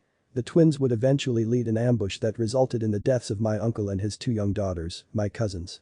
Father was inconsolable with grief for years. As for Grafia, Surziches sighed and Ichigo noted how he seemed to lessen the distance between himself and his wife. The entire faction holds a hatred for her that surpasses even the one they hold for the current Satans. In the past, when we were in the initial stages of laying the foundations of our government, there were numerous assassination attempts on her. Ichigo's mood fell somber as he quietly said, it was a complete disaster, wasn't it? Surziches gave another laugh deprived of any humor. If you'll pardon the expression, Ichigo-kun, it was hell. Families turning against one another. Lifelong friends finding themselves at the tips of each other's swords. Cities annihilated and fields of corpses piled high. Such devastation had not been seen since the outrage of the heavenly dragons upon the final battlefield of the Great War. Ichigo considered those words carefully. He had never seen outright war before. Sure, he fought in the Winter War against Aizen, but that was more of a battle between an elite few than the clashing of armies. Little did the Shinigami and Rancor marshal entire hosts against one another. You know, Ichigo said after a minute. Those dragons sure do come up often and when you discuss history. Sanji gave a small laugh. That is because those two are history. Albion and Drag. Surziches muttered quietly. Even I am far too young to remember their terrible greatness, but the elders of our race ever speak of them in hushed and revered tones. Surziches halted and the entire party with him. He cast a distant gaze upon the ceiling as his eyes seemed to glaze over in reverie. Earth divides and heaven falls. Hark. Thou who wouldst walk this world, I beseech thee. Upon the side of the scaled emperors be swift of foot and flee. For but their visage, paralyzed was mind frame as madness entreated the very realms. Supremacy in sky with domination will bring naught save bitter death's embrace. Fly fool. Surziches returned his gaze to the others. Such wrote old Mephistopheles in his memoirs of the ancient world. When man was but child and the supernatural ruled absolute across the world. If ever in the future you run across the wielders of divine dividing and boosted gear, Ichigo-kun, Grafia turned in his direction, her face set in rigid sternness. You would do well to leave them be. I'll make sure to. Ichigo said stunned. It wasn't often he found someone of Surzich's caliber filled with such admiration. Isaka fought not to fidget in her seat as she sensed the approaching four devils. Fresh from battle, their terrible wills clashed against the world. The currents of ambient energy swelling in a black tide of malice and shadow. Although, she was infinitely grateful that it was demonic presence alone that flitted across her supernatural discernment. The ageless power within Ichigo remained dormant, hidden behind the flows of demonic energy and veils of spiritual pressure. Standing at her back, only a few of the clan leaders stood as the majority of them were seen to the cleansing of the city. Quarantining areas where the devils had infected the land with their taint and destroying corpses and artifacts that would only cause further suffering to her people. "I am glad to see you are unharmed, Yasaka Haim," said the Crimson Lucifer as he strode in. She regally nodded her head as she motioned for him to take a seat before her. His peerage standing behind him at attention. "I am thankful for the assistance you have provided my people, Surzich's Dono. Indeed, I am informed that you personally shattered the barrier obstructing us from the outside world. Kyoto is most grateful. What are friends for, after all?" Surzicha smiled. Truly, Yasaka returned his smile with a slightly strained one of her own, knowing all too well that this act of friendship would cause her side to concede certain liberties in the ongoing trade negotiations. "I hope your city hasn't taken any significant losses upon the invasion." Surzicha's smile fell into a slight frown. "Rest assured, the underworld is prepared to offer its assistance in rebuilding Kyoto." Isaka graciously smiled in full force. "You offer is kindly appreciated, Surzicha's Dono, but Kyoto's facilities are more than capable of handling these trifling affairs. She stands strong still. And hopefully for many more centuries to come," Surzicha said, raising a glass that a servant had just offered him from a tray of refreshments. The two political powerhouses locked gazes and Surzicha's smile turned slightly smug as a single thought occurred concurrently to the two. If it weren't for Ichigo, things would have been much worse, and I know it. For the next hour or so, the two continued to speak of several affairs and how the recent invasion of the old Satan faction would affect them. Yasaka did her best to maneuver politically and grant Surzicha certain small concessions without seeming petty or ungrateful. Admittedly, this was all an informal talk. Nothing was put into ink just yet. It would be several more weeks, perhaps even months, before the trade negotiations had been finalized. "I must confess, Yasaka Haim," Surzicha began gravely. "I am still quite concerned about Kyoto's security. Particularly for yours. The enemy will continue their efforts unimpeded then?" Yasaka asked disbelievingly. They had suffered a major setback. The old Satan faction could ill afford another force gathered so soon. Though genuinely speaking, they could still send small party raids to strike at critical and key points. Surzicha's mouth warped on a sour point. "My exiled kin are tenacious, if anything. I can assure you, I speak from personal experience." "Then you suggest our current arrangement to continue?" Her eyes briefly flitting to Ichigo, hoping that she could continue to have him as a constant presence in her life for a time. Especially with all the troubles of recent events, an impartial friend to speak with was greatly appreciated. She caught a sudden glint in the Devil King's eye before it quickly dissipated. "Yes," Surzicha's lips curved. "I was going to suggest the very thing. Ichigo Dono's presence has been welcome so far and will continue to be so," Yasaka said with genuine warmth. "Ichigo-kun?" Surzicha's smile sharpened. "Ah yes. I was, however, referring to Sanji here. Though would you prefer Ichigo-kun once again?" "Damn it." Yasaka tightly wove her fingers into a fist under the table. "I fell for his trap. His performance in the battle has endeared him in the eyes of many of my people." She coolly intoned. "Unfortunately, I have need of Ichigo-kun. There are many things that require his attention. Already he has spent a good deal of time away from the underworld, although perhaps in due time, I will allow him to return and take Sanji's place." He knows, Yasaka thought bitterly. Or rather, he suspects that Amaterasu-sama wants something from Ichigo-kun, though he knows not what. He will undoubtedly use this as leverage in the future if we wish for Ichigo to ever return to Kyoto. "Very well then." Yasaka said tightly, though made sure to show none of her irritation. "Sanji-san is always welcome back at his home." Though he showed no outward reaction, Yasaka could tell her underworld counterpart was not pleased with her choice of words.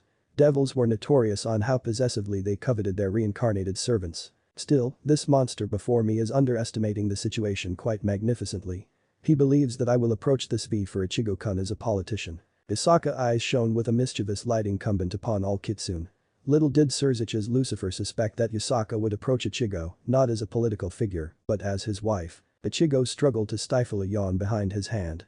It was well into the evening and, aside from being tired from the battle, he was quite thoroughly starved.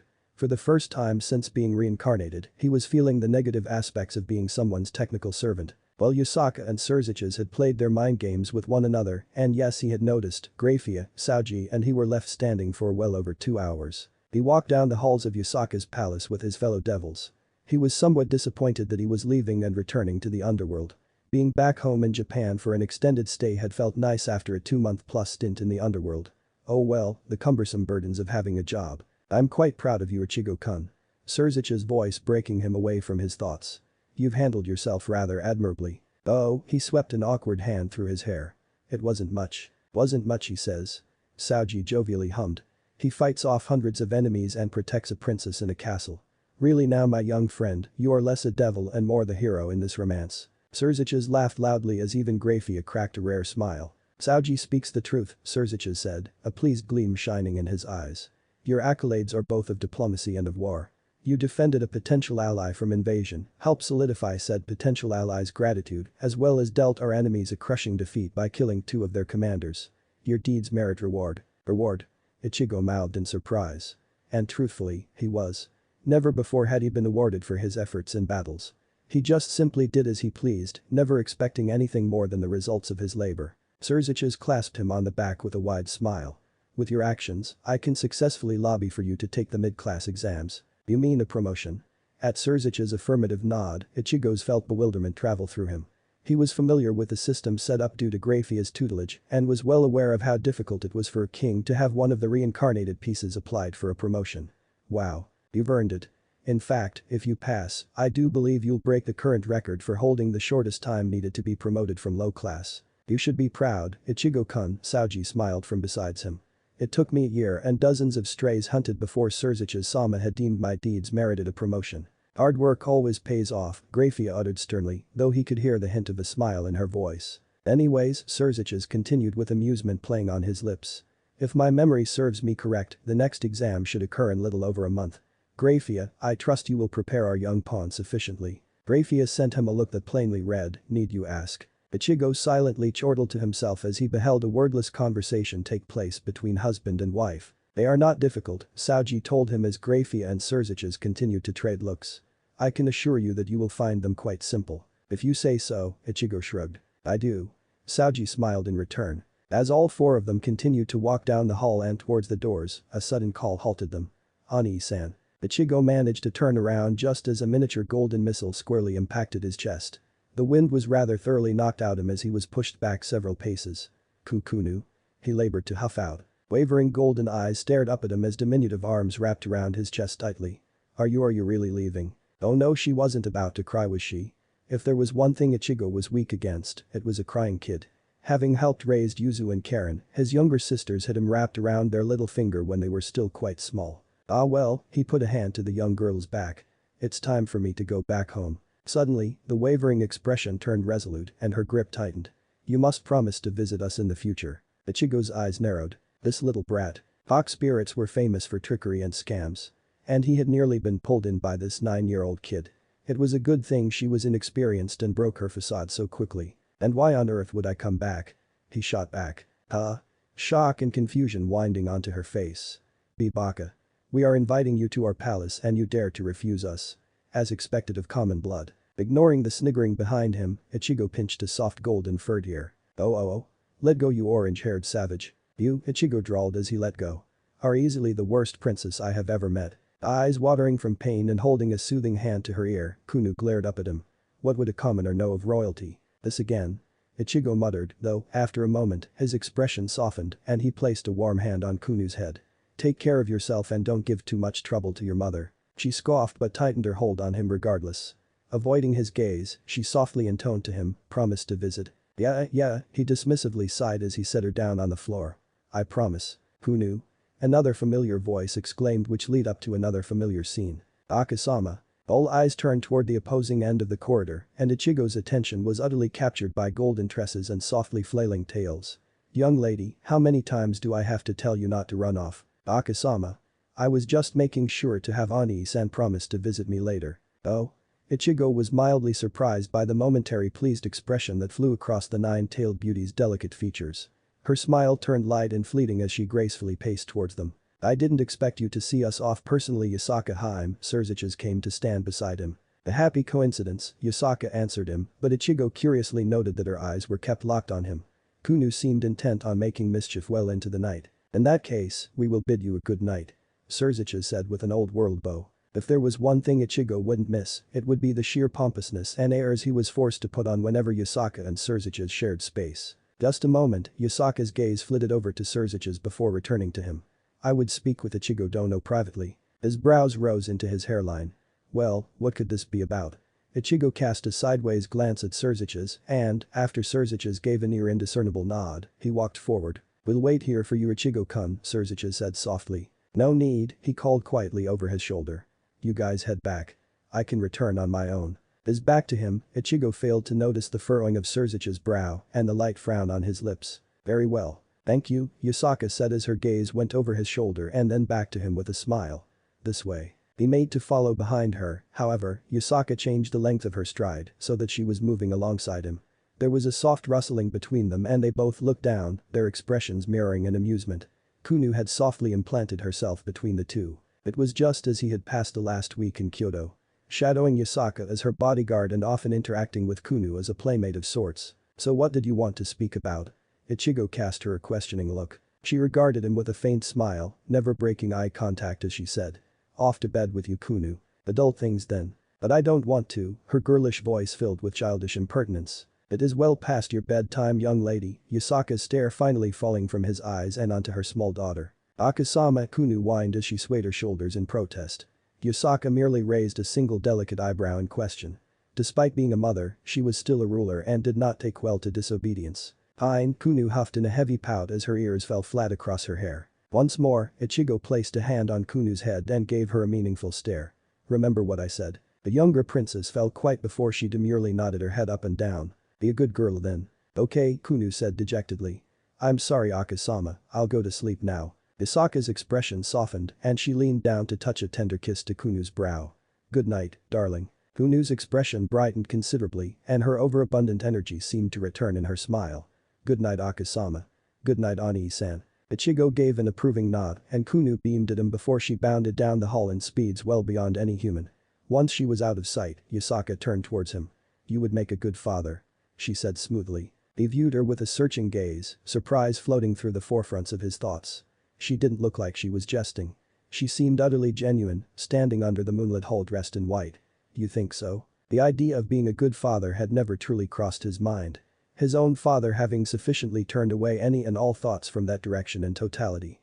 Still, it was a nice gesture on Yasaka's part. She regarded him closely, a smile playing on her lips, before giving a slow and single dip of her chin.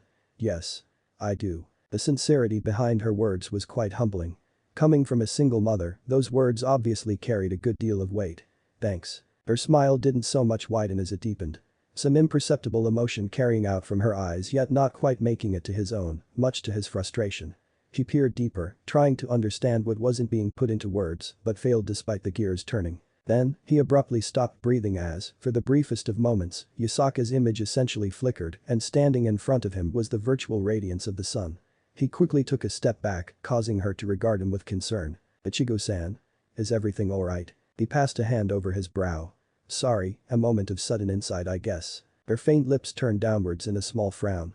She neared him, but as soon as she took a single step, her eyes widened considerably and stepped back with a sharp intake of breath. The palpable fear in her eyes gave him alarm. Yasaka.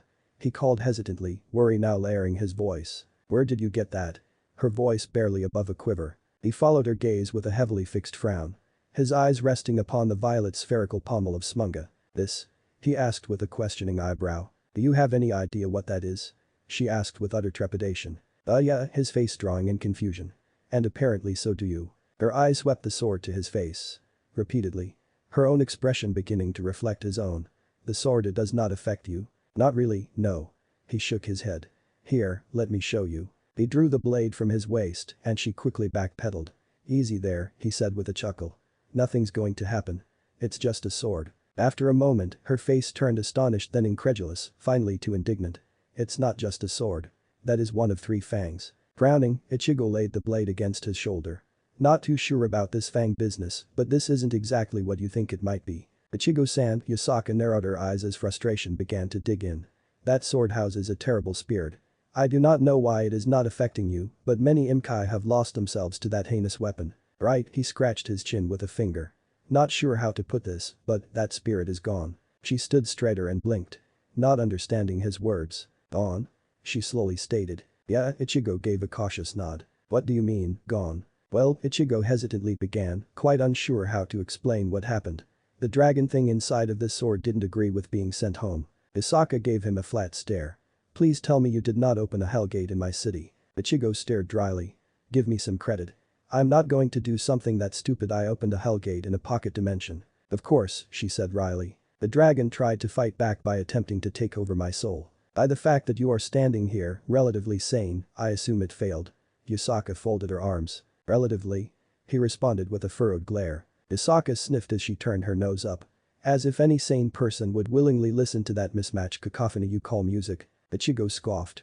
Spoken like a true spoiled princess. He nearly broke in a fit of laughter when her gaze snapped towards him in a baleful glower. All she had to do was stick her tongue out and she'd be an identical replica of an older Kunu. He leaned back to avoid one of her tails making a swipe at his arm. The sword? She said with an expectant expression. One all too befitting her role as royalty. He resisted the urge to roll his eyes. Right, well, let's just say it's a sword-eat-sword world. She raised an inquisitive eyebrow. Zangetsu doesn't like sharing space. Ah, she pursed her lips. I see. Several moments passed where he simply stared at her while she stood lost in thought. Finally, she let out a deep sigh as she put a hand to her forehead. You, my dear, are quite the amazing individual. Oh? He tilted his head in question. Wars have erupted over Smunga in the past. Entire lordships brought to an end and great cities forced into ruin. Yet you, her magnificent hair cascaded in a wave as she shook her head in an airy laugh. He shifted his weight onto the other foot as he gave Smunga an experimental twirl. It's just a sword now. He shrugged. Granted it's a sword with a creepy feeling, but a sword nonetheless. I'd wager a priestess like you could easily purify it as it is. He reserved his grip on the hilt and held out, offering it to her.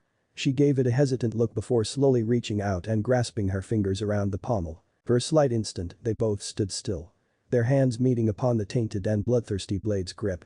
Their eyes met once again, and Ichigo's gaze sharpened as he felt another tug within the deepest recess of his soul. He hadn't recognized it at first, but it was all too apparent to him now.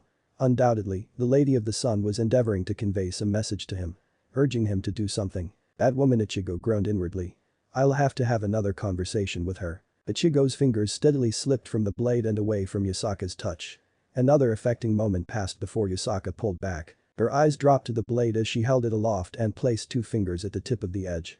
There was a vibrant display of light from the tips of her fingers as she slowly dragged them across the deadly bite of steel. He watched with piqued interest as the shadowed malignant slowly rose off the blade and thoroughly became vaporized by holy authority. As Yusaka reached the end of the hilt and her 2 hands touched, starlight poured forth from her fingers and Ichigo immediately threw up a veil of demonic presence to shield himself from the holy power radiating off the golden kickbee. There was distinct thrum of power as Amaterasu's essence descended onto the mortal plane and Ichigo observed with rapt attention as the violet orb on the pommel of the blade turned a deep roiling gold. Burning with a sacred rule that was entirely anathema to him now, the fang was now encompassed with a holy alien aura to him. Isaka gave an expert flick of the long sword, sending gilded waves to transverse the hull. How strange. Yusaka spoke quietly as her presence receded into herself. The fang once reviled and dreaded for over 1,000 years, now shines as a weapon of holy unity. And due to the actions of a devil no less. He pocketed his hands into his scorched jeans as he shrugged. I got a good deal out of it. Eyes, roiling with molten gold, considered him with an understanding that Ichigo could only assume came with centuries of experience and tribulations. Are you always like this? Her stare deep and penetrating, even as her tone strengthened. Moving about, doing as you always please. I see you, and I behold you standing in the eye of a tornado. Do you not fear being blown away? He gave a graceless shrug. Who's to say what's for me to say? To be? To do? Cause it's a big nothing for me. Her shoulders fell and with a second flick caused the newly created holy sword to dissipate.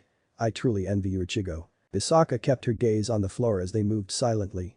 A comfortable silence between the two. He kept his long stride slow as to keep pace with her and, every so often or so, one of her tails would brush against his arm. Admitting to herself that she allowed the touch to linger briefly. A small and demure smile finding its way on her pale lips. But not a word being said between the two, the silence became all the more evident. Atop her head, her sensitive ears twitched as they carefully focused in on the steady beating from beside her. That was to say, his heart. That arcane-infused organ pumping the demonic blood in his veins. The one that so easily deafened her to the rest of her surroundings. Secure, strong, seemingly endless. It continued on, behind his battle-torn apparel, behind the well-woven strands of muscle that sculpted his chest, which she could just barely make out from the corner of her eyes. His heart, she repeated in her mind, even as his earlier words came back to her. Ichigo was not one to allow others to direct his actions. It had been a startling epiphany for her when she realized that he followed Lucifer for a reason other than servitude. Did he obey the orders of the Satan? Yes. But not out of blind obedience. If anything, they were more akin to friendly co-workers. It had not escaped her attention how he had exchanged passing glances with his kin when she had asked to speak with him. A tale passed through the space atwixt them and a throb of blood made itself audible in her ears as she felt fingers lightly traced through soft fur. Fingers that did not belong to her. She bit the inside of her cheeks, trying in vain to keep her smile from deepening. As they turned the corner and approached the doors to her personal chambers, it dawned on her that this might be the last time she would speak with him for a while. After all, in their world, what was the passing of a few decades to those that whose lives spanned millennia? Ichigo, her oddly quiet yet strong. I want to let you know, your time here was greatly appreciated. She appraised him from the corners of her vision. His chin was just slightly tilted in her direction, while his eyes were hidden behind locks of hair, long and wild. To the citizens of Kyoto and to me. At his silence, her perfectly lined teeth pushed down on her lips, not biting so much as applying a soft pressure. She pressed on. If ever the opportunity arises, do stop by for a visit. A small laugh escaped her. Kunu will be missing you come the morning. I will. A slight pang tugged at her insides as they stopped and a hand came to rest upon the knob of her door. She waited for him to say something, anything. After several seconds passed, she closed her eyes in a silent sigh and twisted the knob, the wooden door smoothly flowing ajar ever so slightly. Earlier, she had taken a single step, but upon the break of his silence, she froze both in body and in heart as her mouth went dry. Slowly she turned to stare at him, his face still shadowed by the night and his immobile hair. Earlier you said that Amaterasu had done something to me. The breath in her lungs became frigid and a potent dread slowly seeped through her blood. What did you mean? She shut her eyelids tightly, thankful for the cover of the dark. Why did he have to remember now? As a touch eased its way onto her arm, Yasaka's eyes flew wide and her tails went rigid. Her toes curled in responsive to a strong shudder that traveled up her spine. She flexed her hands, once again his earlier words ringing through her mind. Completely at odds with her lady's silent urging. Who's to say what's for me to say? To be? To do? Cause it's a big nothing for me. She bit harder into her cheeks, feeling the swell and droplets of blood falling onto her tongue. Yasaka, the emotion in his voice obvious. Tell me. She sent a plea back to the Lady of the Sun. Forgive me but allow this child a moment longer in his freedom. She turned to him, her lips tugging into a painful smile. She was hiding you. Her eyes finally caught this expression as he shifted in the dark. Uncertainty slowly crawling through his mien. Hiding me? From what? Given Smunga's nature, she was afraid you would eventually call out the blade to your side. I wanted to tell you the truth in hopes you would willingly avoid it to prevent tragedy.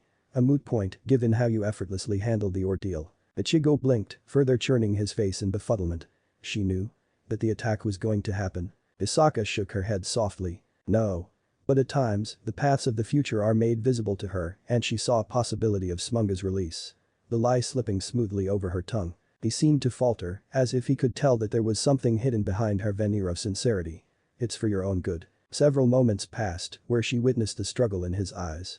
The inner debate to whether he should pursue the matter or let it drop. It's getting quite late, Ichigo. You should head home. I will ensure all your belongings return to the underworld tomorrow. Ah, the clear dismissal taking him aback. Right. Good night. Ichigo, she said in firm softness. He opened his mouth to reply, but she swiftly closed the distance between the two and placed one hand on his chest and the other on his cheeks. Heat seeped into her hands as she felt his muscles go rigid. And, before he could say anything, she pushed herself up onto her toes and firmly pressed her lips to the corner of his mouth. She lingered there, allowing the zest of brimstone and steel to flit over her. Slowly she pulled back, hovering an inch away, between jaw and ear. Thank you, past the sorrow of her smile, she conveyed the ardent sense of appreciation she felt. For everything. Isaka disappeared into her room. Present, Ichigo pushed his hair out of eyes as he slowly walked out of the government building and onto the paths of the underworld city. Suffice it to say, it had been a hectic month after the whole Kyoto affair. Although, he did visit back on 2 separate occasions. On both instances, Yasaka had been extraordinarily withdrawn and subdued. For the most part, he had spent his time on those 2 days spending time entertaining Kunu. Ichigo sighed and shook his head from thoughts of Kyoto.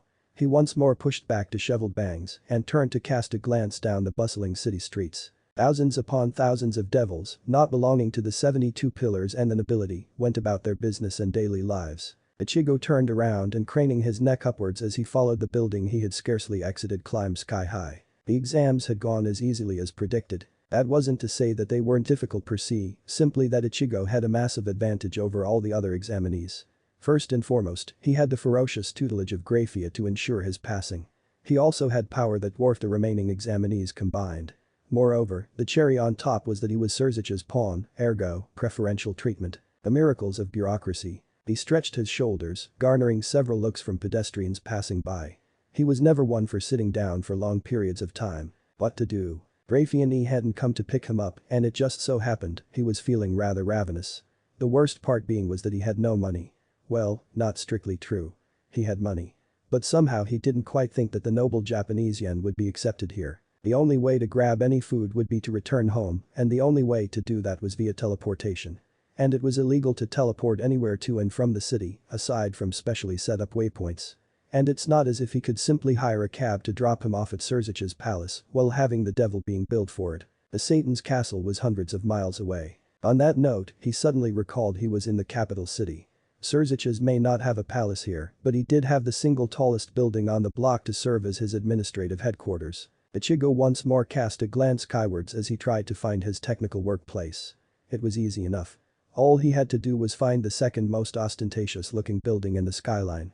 The dubious honor of first place belonged to Seraphol Leviathan's winding pink monstrosity. Surzich's had confided in him that various lords, including the Leviathan's own father, of the 72 pillars, had introduced motions to have the color of the edifice become something more appropriate. As luck would have it, Seraphol would get wind of it every time and exercise her formidable political capital for the motion to be dismissed. Ichigo chuckled to himself as he stuffed his hands into his cargo pants and began to casually stroll amongst his new kinsmen. The average devil had no relation with the 72 pillars and, if they did, it was a relation so far removed it was hardly worth mentioning.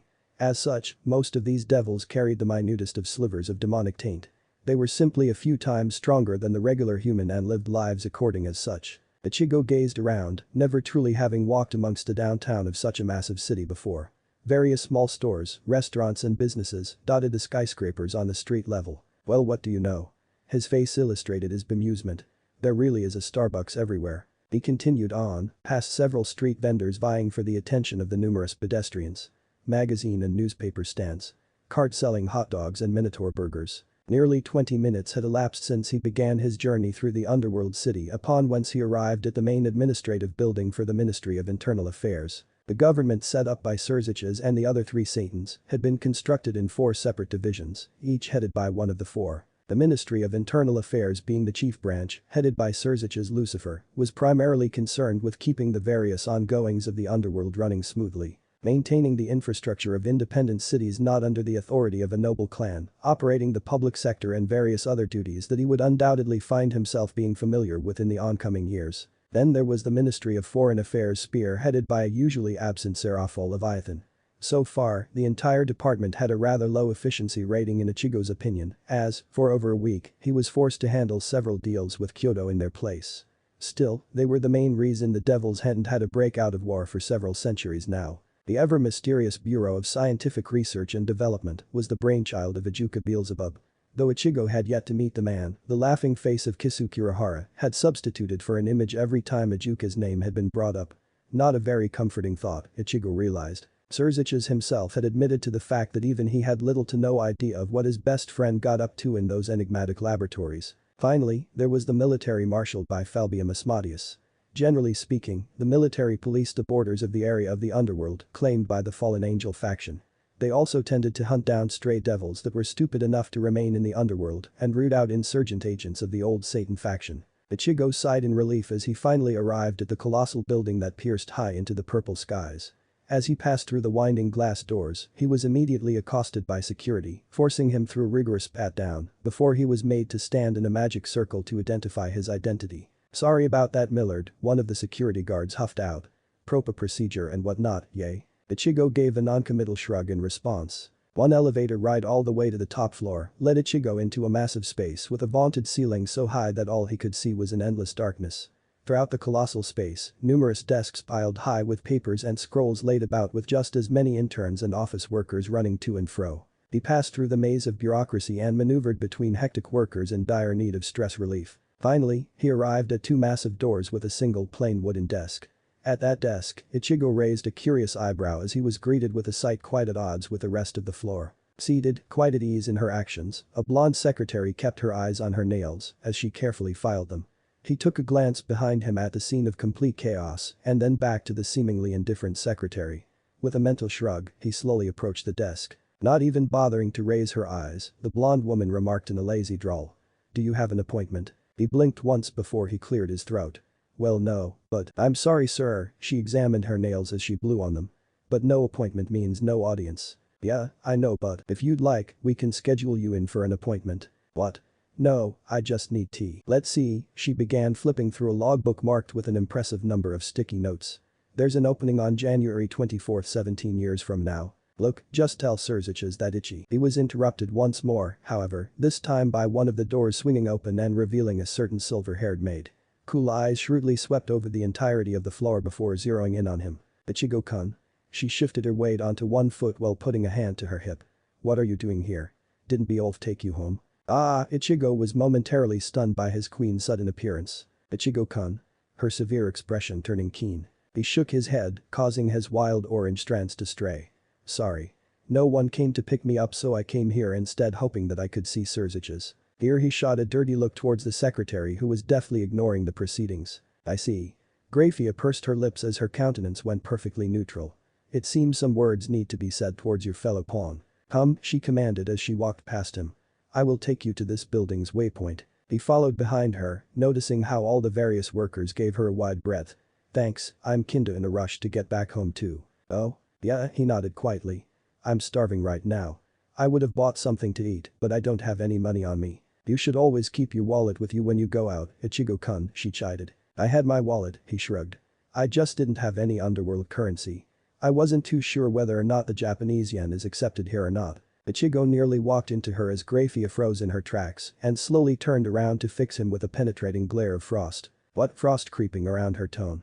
"Exactly do you mean by didn't have any underworld currency?" The sheer weight of her lava-freezing glare actually caused Ichigo to unconsciously take a step back. Just that." "Ichigo-kun." Censure and a hint of anger making themselves apparent in her eyes.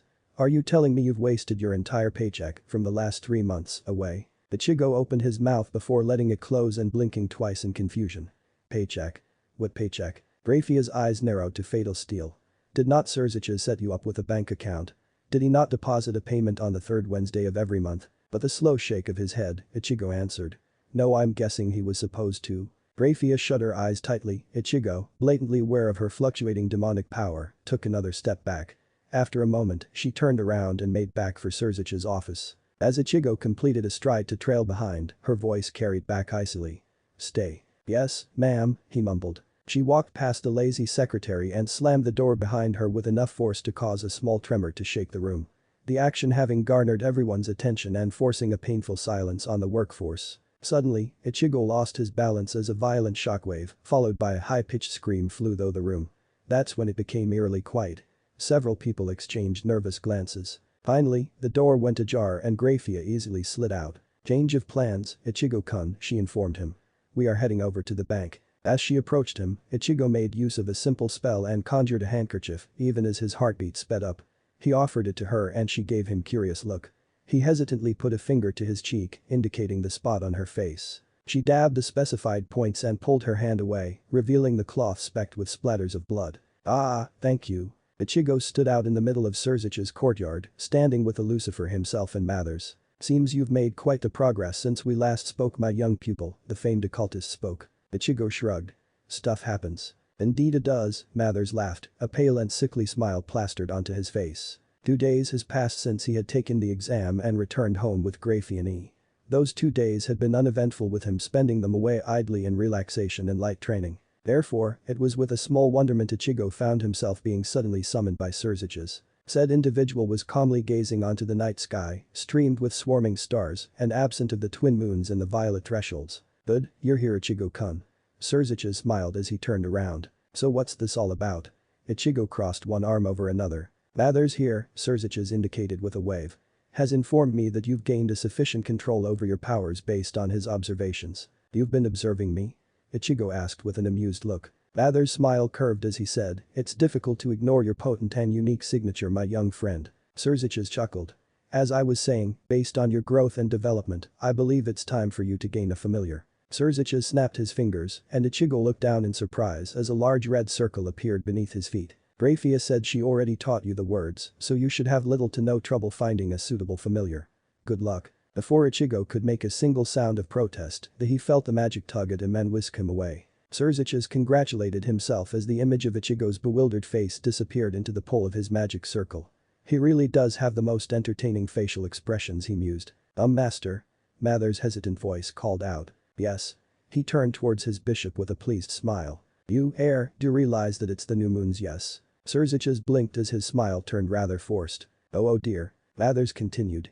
"As in, all the most powerful creatures of the underworld will be awakened about including her." Well, Surziches began to twiddle his thumbs as he fumbled over his words. "I'm sure Ichigo-kun will be fine." As Mathers opened his mouth, Surziches quickly cut him off with a hostile glare. "Not a word of this to Graphia, understand? My lips are sealed, sir." Mathers folded his hands behind his back and sent a silent prayer for Ichigo. "Oh fuck me," Ichigo stared up in a peculiar mix of dismay and marvel. Rain pelted down on him hard as lightning arsed its way across black and churning masses of clouds. Behind each flash of lightning, a single distinctive form could be made sailing through the furor of the tempest. The ground shook as a blackened roar shattered the sky. "And from time on throne immortal, long has the passage of history been laid before mine gaze." The wall of glittering diamonds and sapphire erupted from the coiling currents of air and broke through the lining of the clouds. Slender, yet powerful. Sleek, yet impossibly rough. Ichigo recognized a frame built for unleashing untold destruction as massive wings, bladed and outstretched, dredged forth stone-crushing gales. Undying storm. Mother of dragons. Chaos karma. All crowns befitted by endless droves slain. The eyes of the deepest blue regarded him from high above. Lacking judgment and any sentence, they shone with an ancient wisdom to match their ferocious visage. Oceans upon oceans of memories lay behind those eyes, and Ichigo couldn't help but wonder just how far he could drown in them. Slain and forgotten. So tell me, little one, shall thou be forgotten as well by this Tiamat? Chapter 9. Fire and Storm. Studying before the mid-class exam. Dragons, they are concepts of reality made manifest. Elements of the world brought to life. Solitary by nature, dragons tend to keep to themselves for the most part. Though even a single dragon can prove to be a fatal danger if ever properly enraged. Ichigo paid rapt attention as Graphia lectured prudently and pointed out diagrams within the worn text laid between them. "I'm assuming that they don't generally live in large groups or colonies." The eyes of cool silver regarded him. "As I said, they are solitary creatures. They have no uniform system of governing, nor do they generally acknowledge any sovereign state. Though a few will politically align themselves with the governing powers of their home." He cast his eyes back to the book, studying the more generic forms that dragons were known to take. "Are there dragons here in the underworld?" Graphia gave him a slight nod. "Plenty of dragon species have made their home within the unclaimed territories of the underworld. Some have even aligned with the rule of the four Satans. Most prominent of them is the former Dragon King Tannen." His brow furrowed. Dragon King. Her delicate finger reached out to turn the pages of the leathery book until stopping on two specific pages showing a hexagram composed of 6 magic circles. Each circle was of a different color and marked by a single word written in a unique language. Ichigo recognized 2 of the languages as being Chinese and Arabic, but the other 4 escaped him. Dragons, despite their independent nature, have a rather loose social ladder. Lower tier, middle tier and upper tier make up the more common dragons. Though do not let that fool you. A matured dragon of the lower tier is more than a match for the average high-caste devil. And those of the upper tier can slay even an ultimate-class devil. Ichigo leaned into the study table, peering closer at the bizarre symbology displayed before him as he raised a skeptical eyebrow.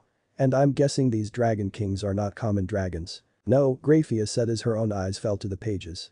"The dragon kings are 6 individual dragons who have marked a place in history through their power and legends." She tapped the circle colored purple with the Arabic word. "Tannen, the blaze meteor dragon. For reasons that are his own, he gave up his status as a dragon king and became a devil. Despite his reincarnated status, he is highly respected within our community and is somewhat of a celebrity amongst our younger generations. You know," Ichigo scratched his chin. "I think I may have seen a billboard with his name on it." Graphia smiled softly. "Children absolutely adore him, so he tends to do well in marketing." Oddly enough, for a creature heavily associated with fire, Tannen is quite the accomplished gardener. Ichigo chuckled as Graphia moved to the next circle, one of a staunch grey. Jormungandr, also known as Midgardsormr, the world serpent of the Norse pantheon. Ichigo nodded as he examined the newly identified Norse runes. He is the largest dragon known to exist and the second most powerful dragon king. Not only that, but his venom is the single most poisonous substance known to our world. There is not a single creature who has ever survived the venom of the world serpent. The next circle was a golden one, also labeled in Norse. Fafnir the Gilded Monarch, the Gigantus Dragon. He is very unique in that he has an entire treasury of weapons that he uses in combat and is also known to curse people by descending into their dreams. Vivid green with Chinese followed. Yulong, the mischievous one. Are you familiar with the journey to the west? That is not, she continued. He is the very same one, though he is quite young when compared to the other dragon kings. He is known to be the most pacifistic of the dragon kings and rarely ventures forth from his lair. The fifth circle was black. Vritra, a dragon renowned and named often in the Hindu sect. He is called the prison dragon and the dead drought dragon. He was slain by Indra centuries ago and later his spirit was sealed into a series of scared gears. While considered the weakest of the dragon kings, his wider range of abilities mark him as one of the most dangerous. And finally, she tapped the last circle of deep azure. We have Tiamat, the mother and chaos karma. She is the oldest and most powerful dragon king. Not only that, but she is of the old ones, a term applied to those who existed long before humanity began to forge their civilizations. But the heavenly two sealed in the divine pair having retreated into the unknown regions, she is the most powerful dragon known to us currently. How powerful is that? Grafia pondered for a moment before responding. I can say for sure that the only two people in our society who could soundly defeat her would be Surzicha-sama and Ajuka-sama. And I suppose that you would be able to do so as well, provided you were in your released state. Ichigo hummed in contemplation just as his eyes flickered over the strange line of letters he couldn't identify. He had assumed that Vritra's circle had been labeled in one of the older languages of India, but Tiamat's he could not identify. He drew a finger over the alien letters as he turned an inquisitive glance towards Grafia. What language is this? Grafia looked at him for a moment before sighing. I do not know. Ichigo's eyebrows shot up. That was certainly unexpected. Grafia seemed to know everything. You don't know. She shook her head. As I said, Tiamat is one of the old ones. The speech of the ancient world is only known to those who lived in those elder times.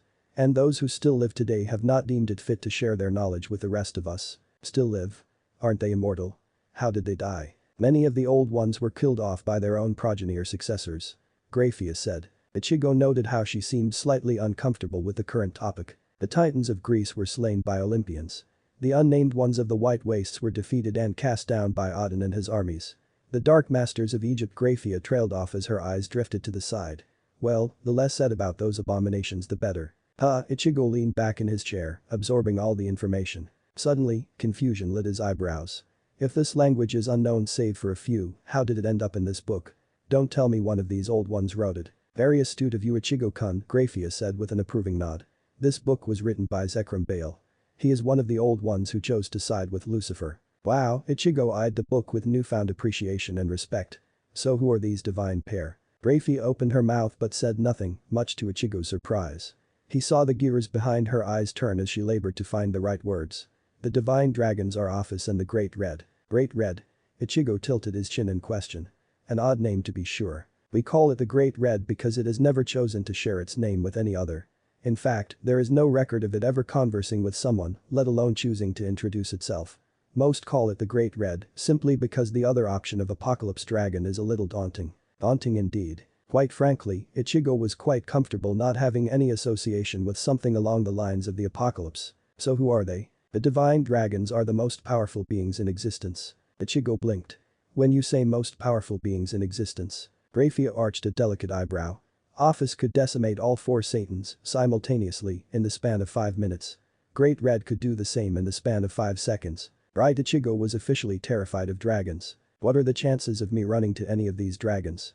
Ichigo asked hesitantly. The divine pair tend to ignore the world for the most part, so it's highly doubtful you will even see them anytime soon. As for the Dragon Kings, they tend to remain within their territories and not bother anyone who extends the same courtesy to them. That being said, Tiamat has a nest somewhere in the Forest of Familiars. Though you won't have to worry about that. When it is time for you to gain a familiar, you will be sent at a time where you won't have to contend with a Dragon King and all the other most powerful creatures of the underworld. Grafia closed the book on dragons as she looked up at him.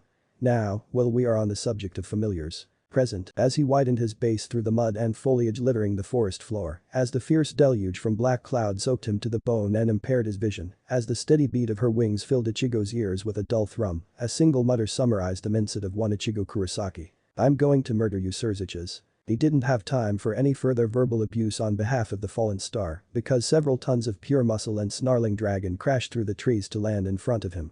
The ground shook as her frame impacted the forest while trees were sent flying overhead. As dust kicked up all around, Ichigo dispersed the flying dirt by summoning Zangetsu and cutting it away with a forceful swing. While the rain was swept away from the power behind his swipe, Ichigo was finally left with a clear view of the ancient Dragon King. And sweet Lucifer was she big. Tiamat easily matched his high school building in mass, and if her size wasn't intimidating enough, her sheer appearance was enough to make most people run screaming for their lives. A sharp diamond-shaped head with razor-like bone protrusions jutting from the back of her skull and forming a jagged crown. A sleek, near-humanoid body covered in a hide of glistening scales of the deepest blue possible with warp spikes lining her spine. Her wings were positioned more above the shoulders than toward the center of her back, and her tail thrashed about like a fierce whip. Large eyes of the darkest and clearest cobalt blue peered into his. Silted in a hostile intensity, Ichigo was rather surprised to find that they contained no trace of malice. He remembered reading about the eyes of a dragon. How they could enthrall and enslave anyone foolish enough to lock gazes with them long enough, and Ichigo believed it. Because if it wasn't for the immense flood of demonic power pumping through him in that moment, he would have been utterly lost in that ferocious glare. Yet, despite it all, he couldn't help but think this monstrous presence before him to be the single most gorgeous eyed he had ever seen. Did Tiamat have the same allure of Yasaka or Graphia? Of course not. She was a giant fire-breathing lizard with wings. However, there was a natural balance and harmony, all two opposing the fierce tempest and squall of her aura, shining out of her. He could feel it and, as ridiculous and corny as it sounded, Tiamat was the calm at the center of the storm. You know, Ichigo said loudly as he twirled Zangetsu in his hand and his stance became more relaxed. Not too sure what this is about, but I don't suppose you'd be willing to let me go on my merry way. The Dragon King turned her head to the side and regarded him with a piercing stare. She then let out a snort of flame through her nostrils as her eyes seemingly shone with amusement. Ichigo let out a defeated sigh as he pushed back his dripping hair. Yeah, didn't think so. Tiamat drew herself to her full height and Ichigo noted with some minor alarm that the scales of her underbelly and throat began to glow a molten blue. That can't be good. He muttered. Sapphire-encrusted jaws lurched open and unleashed a torrent of brilliant star-white flame that spewed forth at an alarming rate. Twisting power through his ankles, Ichigo utilized his preternatural speed to jump away and to the side. In response, Tiamat swept her serpentine neck in a wide arc, spraying the inferno as rainwater was evaporated and trees completely incinerated. The second supernatural step deposited him a distance from her side into the fine steam that her flames had created. With a lazy flick, Ichigo launched a Jutsuga Tenshin. It wasn't all too surprising when he saw Tiamat snap her maw shut and ferociously lash out with a claw, tearing his conjured fang in half with her intensely sharp talons. If anything, he would have been severely disappointed if that was all it took to injure a Dragon King. Especially the reputed strongest one. White steel flared to life as Ichigo pressed forward and struck out against the side of her jaw. Or at least tried to. Apparently being big didn't hinder Tiamat's speed. If anything, those massive layers of powerful muscles only facilitated to make her move faster, and, where once the symmetrical scales of her neck were, Zangetsu's wide edge met instead with the back of a clawed foot. His eyes sharpened to frustrated steel as he saw the white blade grate against the azure hide and release an angry shower of red-orange sparks. Halfway through his impeded cut, Tiamat pushed back with a blackened roar and he was forced to the ground with a fine line of dust rising as he skidded to a halt. Ichigo idly noted the sea of white fire raging high despite the violent onslaught of the rain. A brief frown crossed his lips as he realized just how dangerous the dragon fire was because, while no true flame could ever burn him, dragon fire had a special magical quality unique to each species. Tiamat, being a dragon king, probably had an impressive amount of magic poured into her fire, and that was the kind of damage that was to be avoided under any circumstances. He could always regenerate from most physical wounds after all. His blooded eyes flashed back to the ancient dragon. Her tail flailing as fangs the equal in height to him bared in a twisting cruelty. Dragon and devil regarded each other. His glare of infernal crimson warring against her stare of glacial predation. Abruptly, Tiamat's eyes glowed briefly and Ichigo felt the hairs on the back of his neck charge with static. As he felt a sudden burn in the air, Ichigo stiffened and immediately he jumped back. Half a second later, a flash of lightning smashed into where he was standing and shattered the ground while also having the effect of blinding him and burning his eyes. He blinked away tears, backpedaling and putting as much distance as he dared to between himself and the rampaging dragon. Instantly, he sent a pulse of demonic power out, utilizing it as radar to gauge the space between them. To his surprise, he couldn't find her, and a hollow feeling ripped its way through his throat. The hissing of the flames and ceaseless pattering of rain on stone being the only things he could perceive with his ears. The rush of blood through his face slowly began to deafen him, and a cold weight settled over his skin with every drop of freezing water. He blinked once, twice. The hazy world returned to his eyes even as he felt the displacement of frigid air across his neck. He spun Zangetsu behind him, and the might of a cannon impacted the flat of the blade as Tiamat's vicious snarling vibrated through his body. He reversed his grip on the demonic blade and launched another black fang in the direction of the hazy Tiamat. Not even waiting for the attack to land, he blurred out of existence and appeared behind her. A second fang ripped itself from Zangetsu. Zangetsu's black strokes tore the ground apart as they hurtled toward the cerulean dragon betwixt them. Tiamat answered by throwing her head high and letting loose a sky-shattering roar. Her entire frame radiated a shadowy azure as a literal wall of lightning and thunder erupted from her. Streaks of wavering white and blue clashed with twin crescents of black laced with red. The acquaintance of the released energy ending with a pillar of flame rupturing into the churning clouds and swallowing both titans. Ichigo swept a hand in front of his face, swatting away the flames as he emerged unscathed from the inferno. A second plume of fire saw him tracing Tiamat's figure as she did the same. A grim smile carved his lips as he charged the dragon. The two continued to trade blows for several violent exchanges. Each time steel met scale, a boom of thunder shook the forest and banished the water around them. Zangetsu carved long trenches through the ground and dragon claws uplifted earth from its place. Ducking underneath a swipe that would have torn him to shreds, Ichigo maneuvered underneath the ferocious dragon and drew forth a dark core of power to the tip of one outstretched finger. Zero. The beam of energy ripped forth with its signature eerie sound and seared against the underbelly of her scaled hide. The force behind the stream of energy lifted the massive dragon off her feet and launched her towards the rumbling storm. It was a rather curious sight to see Tiamat rip her way through the zero and flip in midair as her wings unfurled. As she began to sail through squall and tempest, Ichigo touched that part within himself that lay within the darkest crevices of his inner world. That part of him which had recently gained a considerable upgrade. The shadows beneath his feet twisted and wailed as Ichigo lightly drew Zangetsu overhead and allowed the diabolical energies of hell to bleed through.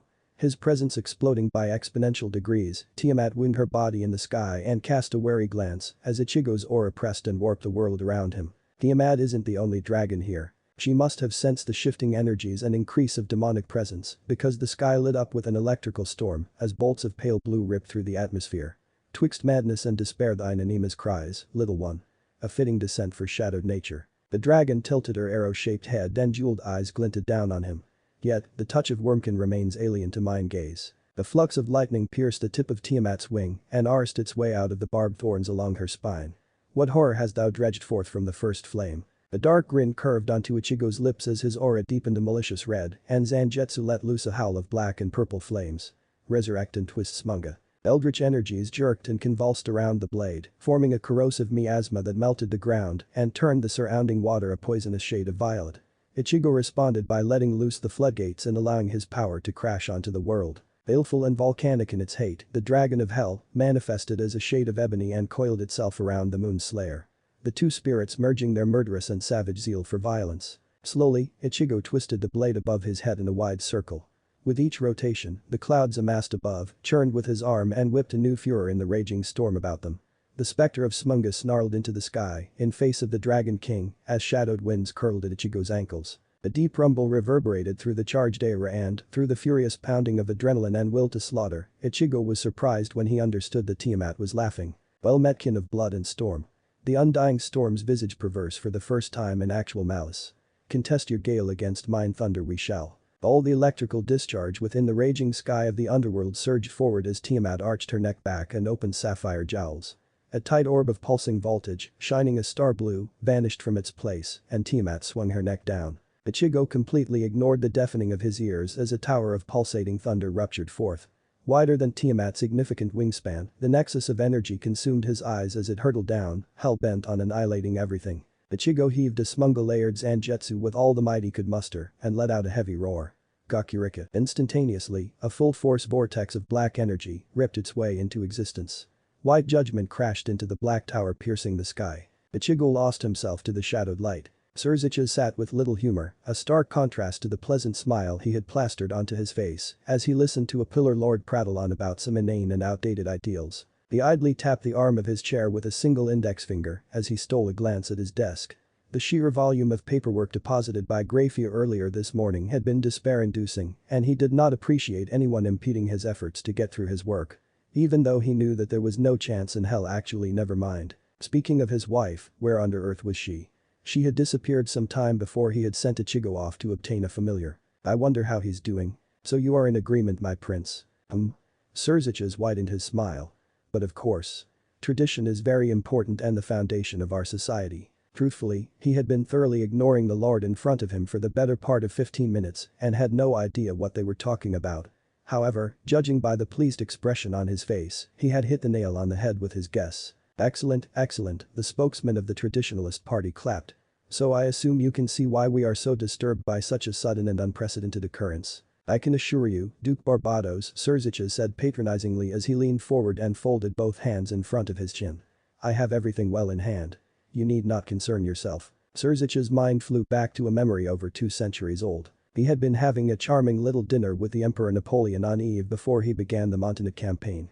Well, he hadn't been crowned emperor just yet, but Surziches was slowly making it happen at the time. My lord Lucifer, what matter that I assemble the largest force ever seen? 'Tis not better that I be the wedge between my enemies and weaken them without extending myself. That I strike furiously forth and harvest the weakness sowed. A fond smile drifted to Surzich's lips as he recalled the bravado of the young Frenchman. My little emperor in waiting, he had loved ruffling Napoleon, he was such a hot-blooded young man. Rather than strike at them, learn to turn them against one another. Sip your wine while they tear at each other as the dogs that they are. For there are few things more dangerous, the poison of the tongue. Lead your enemies to seek their own ruin. It's a shame that Napoleon never took his words to heart. If he had, the fledgling emperor would have realized that Surziches had been using him all along to weaken Michael's hold on the European monarchies. And how wonderfully had Napoleon fulfilled his role by destroying the Holy Roman Empire. 1,000 years' worth of reign brought to an end by Surzich's hand and the Catholic Church left with but a weak touch rather than a firm grip on Europe. It was one of his prouder moments. He was snapped out of his reverie by Barbados. I do not doubt that in the least, my lord, however, you can most likely understand, there are many that talk of favoritism on your part. Surziches fought to keep the frown off his face. Favoritism. Yes, Ichigo's recent promotion, no doubt. Favoritism. He tasted the word slowly, allowing the question to hang in the air. I mean no accusation, of course. Barbados waved his hands in appeasement. But several of the lesser houses are begrudging that a reincarnated creature has accomplished in months what took them centuries. I see, Surziches laid a perfectly cool air over his voice. It pains the houses of the pillars to see your name besmirched so, and for the sake of a former human at that. Surely my lord will think of his standing and silence these harsh whispers. I find myself at a loss, your grace. Surziches said with flawlessly smooth inflection. Well, I did indeed put Ichigo's name forward, it was the Committee of Peerage Oversight that confirmed my recommendation. The committee, which is formed and boarded by members of the august body of the 72 pillars. What fault is it mine that 4 of your fellow lords saw fit to promote my servant? Barbados flushed at the rebuke and swallowed hard. You are correct as usual, my prince, however, the common rabble and those of lower birth do not understand these things. Like-minded individuals, and I worry that such a erratic move will elicit resentment from the lesser houses. Surziches looked at Barbados with contempt he was barely managing to veil. Barbados was quite young for a pillar lord. Young and utterly stupid. His father, on the other hand, was completely the opposite. The former duke had sided with Surziches during the Civil War and had been a military genius. He had been essential in several key victories during various campaigns. Unfortunately, the duke had lost his wife during the conflict and had never fully recovered from the heartbreak and sorrow. And even after the war had concluded, with the old Satan faction exiled, he had heroically continued on, helping to lay the foundations of a new government. When all was said and done, the rule of the new four solidified, the old duke had approached and begged his forgiveness. He had decided to move on, no longer willing to stay in a world that lacked his beloved. Fully sympathizing with his kinsman, Surziches had reluctantly allowed the man to enter his eternal slumber. A decision he had regretted consistently for decades as his incompetent son took over the family seat. Please understand, my prince, we only wish what is in your best interest. For the sake of necessity. Necessity? All pretense of civility dropped from him as the darkness within him began to swell. Ah yes, Surziches felt the frost creeping into his throat. Necessity. Placing his palms flat across the desk, he stood with an expression carved out of ice. Barbados opened his mouth to respond, but one look from the irate Surziches froze him in place. Moving around his throne-like chair, he strode over to the window behind his desk and his feet fell parallel of one another as he folded his arms behind his back. The frigid gaze followed the skyline of New Lilith and down to the bustling metropolis below. The city, his city, which stood as a testament to all the lives sacrificed for the future and prosperity of their race. It was necessity, he spoke with an eerily calm quietness. That drove me to slaughter an army of 10,000 of our own blood on the plateaus of Telvavane. It was necessity that brought my hand down and saw all of Suramon burned to ashes. Surziches turned his head and peered over his shoulder, revealing burning eyes of vermilion to Barbados. It was necessity that saw your father come to my side and leave your mother to her fate. The tremor passed through the ground as the growing ire of Lucifer's air slowly churned its way into volcanic fury. The thin veneer of sweat coated Barbados when the air became thick and suffocating as malice and blackened sin choked the chamber.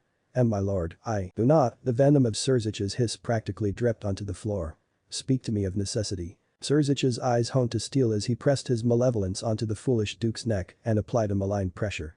Barbados spluttered in his seat as his air supply was quickly cut off however, as swiftly as the oppressive aura descended and sought to snuff him out, it also disappeared. Surziches slowly turned on his heels and all trace of hostility and violence disappeared. Replaced, instead, by his traditional demeanor and pleasant smile. I propose a game, he smiled lightly. A game, my prince. Yes, a rating game. Barbados' eyes widened as trepidation resettled within his veins. But you are forbidden fro. Oh, I won't be participating. The glint in his eyes all too predatory, Surziches turned back around as his voice fell impassive. You will. Me? The young duke's voice barely above a squeak. Indeed. Seeing as how there are so many dissatisfied with my young pawn's meteoric rise through the ranks, you and your servants will compete against him. Surziches flicked his eyes back towards the night sky for the second time that night. His otherworldly eyes peering through pollution of light and catching the outlines of the twin moons in their new birthing phase. Just one opponent. His eyes moved once more. This time, focusing in on the glass before him, specifically the reflection of Barbados. Do not make me repeat myself. His lips quirked as Barbados' reflection flinched. In 10 days you will face each other. If you are triumphant then I will strip my pawn of his promotion. If he is the victor well that is no concern of yours. Yes, sire. Good, now get out of my city. Surziches returned his attention to the sky. Barbados and his peerage weren't too powerful. In fact, amid the 72 pillars, he was in the midst of the weakest. So long as Surziches gave his young charge permission to unseal his full strength, there would be no problem. Oh, and Barbados. Surziches called without turning around as he heard the door slide open. Why yes sir. Dare to lecture me again and I'll tear your arm off again. Surrounded by calm brown, pupils expanded to allow more of the dim light to flow in, and heavy lids blinked slowly to break the daze away. He was lying down and, judging by the soreness of his back, not on something soft. Ichigo made to move, but let out an aggrieved hiss as sharp ache pulsed warmly through his torso. Sucking a sharp intake of breath, he slowly pushed himself up on his elbows and held back the wince forming on his face as hurt convulsed. He took a moment to pause before pushing through the discomfort and sitting up all the way. His abdomen screamed in protest, but he ignored it with a grunt and huffed out a breath of relief as he bent towards his legs. Neck arched downwards, Ichigo swept a gaze towards his surrounding from underneath his draping bangs. He frowned. Confusion met the images his eyes were sending to his brain. He had apparently found himself in a cavern somehow. His eyes focused in on a small hole in the stone ceiling that was letting in dusted light. His frown deepened as the shade of the light made it obvious that the sun was beginning to rise. I've been out for hours. The plop of water made itself audible to his ears and his neck snapped to follow the sound, only to cause him to flinch as the sudden movement aggravated his injuries. He blew out air in annoyance as he closed his eyes and allowed demonic energy to swirl to the surface. A cool sensation rippled across his skin as he felt the hot ache of injury begin to recede. Right, he softly exhaled as he stood up and flexed the muscles in his legs, allowing the blood to flow more freely. Once more, he cast his gaze around and focused upon a newly discovered tunnel that hopefully led out of the cavern. Taking a step forward, Ichigo's eyes immediately darted to his feet as the sensation of cool stone prodded his soles. He gave a hard stare before running a hand through his hair and letting out a very tired sigh. For the umpteenth time, Ichigo had managed to utterly annihilate his apparel again. His shirt, one of his favorites, had been utterly disintegrated while his shoes were left leather anklets, and all that was left of his pants put him somewhere between obscenely indecent and stark naked. Luckily, Mathers had taught him a simple conjuration spell that would clothe him temporarily. A flick of his wrist later, Ichigo's hand was softly tracing rock wall as he made his through the weakly lit underpass while the rest of him was clothed once more. The passage seemed to lead deeper into the cavern rather than out however, the constant running of water assailed his ears and Ichigo chose to locate the source. The water had to be going somewhere. With any luck, that somewhere was the outside. If push came to shove, he'd simply make an exit with a well-placed zero. The only reason he hadn't already was because he didn't know whether or not if Tiamat was still alive and lurking out there somewhere. The thought of the dragon caused him to scowl in frustration. He had been an utter idiot. The hand not tracing along the cavern stone clenched into a tight fist. Nissan told me that dragons were not something to be underestimated and I went and did just that. It was all too obvious that Tiamat had been soundly out of his league. Her powers were well beyond any foe he had ever faced in the past. His eyes narrowed as the memory of Zangetsu scrapping across azure scales ran parallel to the one of his second clash with Ulquiorra. And hadn't that confrontation ended on a lovely note, he should have taken the ancient dragon more seriously. He should have unsealed Zangetsu and used his full power from the get-go. Despite Surzich's forbidding him from doing so unless it was an emergency, Ichigo was quite confident that engaging a Dragon King on an unexpected note counted as such. His flickered as the ambient light grew into a dull and soft blue. Curiosity piqued, Ichigo rounded the corner and stepped past the end of the tunnel and into another cavern. This one much bigger and, dare he say, outright breathtaking. Eyes wide, Ichigo openly stared in wonder and awe as the subterranean cave was lined with creeping veins of intense blue crystal. Holy crap. He breathed softly as his eyes traveled from the hanging stalactites that illuminated the cave to the hefty deposits of shining ore. Jagged and cut randomly, gems of deep rolling blue surrounded him from every angle. Had he been someone of a more materialistic design, Ichigo would have deemed it quite appropriate to shout out, "I'm rich." He caught sight of spherical stone that was slightly cracked open. He bent over, his fingers wrapping around the smooth exterior, and pulled it into his palm. Peering into the crack, Ichigo's brows rose as he saw dark faceted jewels of sapphire glinting back at him. Wow. Turning the geode over in his hand, Ichigo decided it would make a decent present to mail over home. Lucifer knew it would get Yuzu off his case for a week or two. He pocketed the stone and, as he stood, the sound of splashing water rang hollow through the cavern. His head rose sharply, and he began to march away with wide and quick strides, searching for the water. A few minutes of trekking had left him gaping at some of the geological formations and lost in utter wonderment. The rushing of water became louder as he continued to maneuver through the maze of crystals and series of stalagmites. As he navigated the formations of underworld landscape, Ichigo idly wondered whether he'd be able to find this place once again. By no means was he a naturalist but, upon witnessing this unique location, he found a healthy new respect for nature. Eventually, the formations of stone and earth faded behind him as the ground took a slight slope downwards and into a massive basin of a dazzling underground lake. On the far end of the lake, a waterfall fell down from high and sent soft circles lapping over the surface of the water. The whole sight made ethereal as gemstones, submerged in water and embedded in stone above, echoed a crystalline radiance. Practically mesmerized by the vision, Ichigo fluidly moved toward the water as each step crunched over wet gravel. Peering through both shifting dark and otherworldly glow, he couldn't help but let a soft smile grace lips. What he wouldn't give to share this sight with his younger sisters. And as soon as the thought occurred to him, a pang of melancholy rang through his being. The price of sharing this moment being that he dragged his family, and probably friends, into the world of endless conflict known as the supernatural. Soul Society had been bad enough but this world was 1,000 times worse. Hollows were nothing compared to some of the monsters he had come to learn about. He could go back. Announce the return of his powers and have everything return to normal, with the only addition being his responsibilities towards the underworld. Though, in doing so, he'd shatter the worldview of everyone he cared about and throw Soul Society into pure chaos.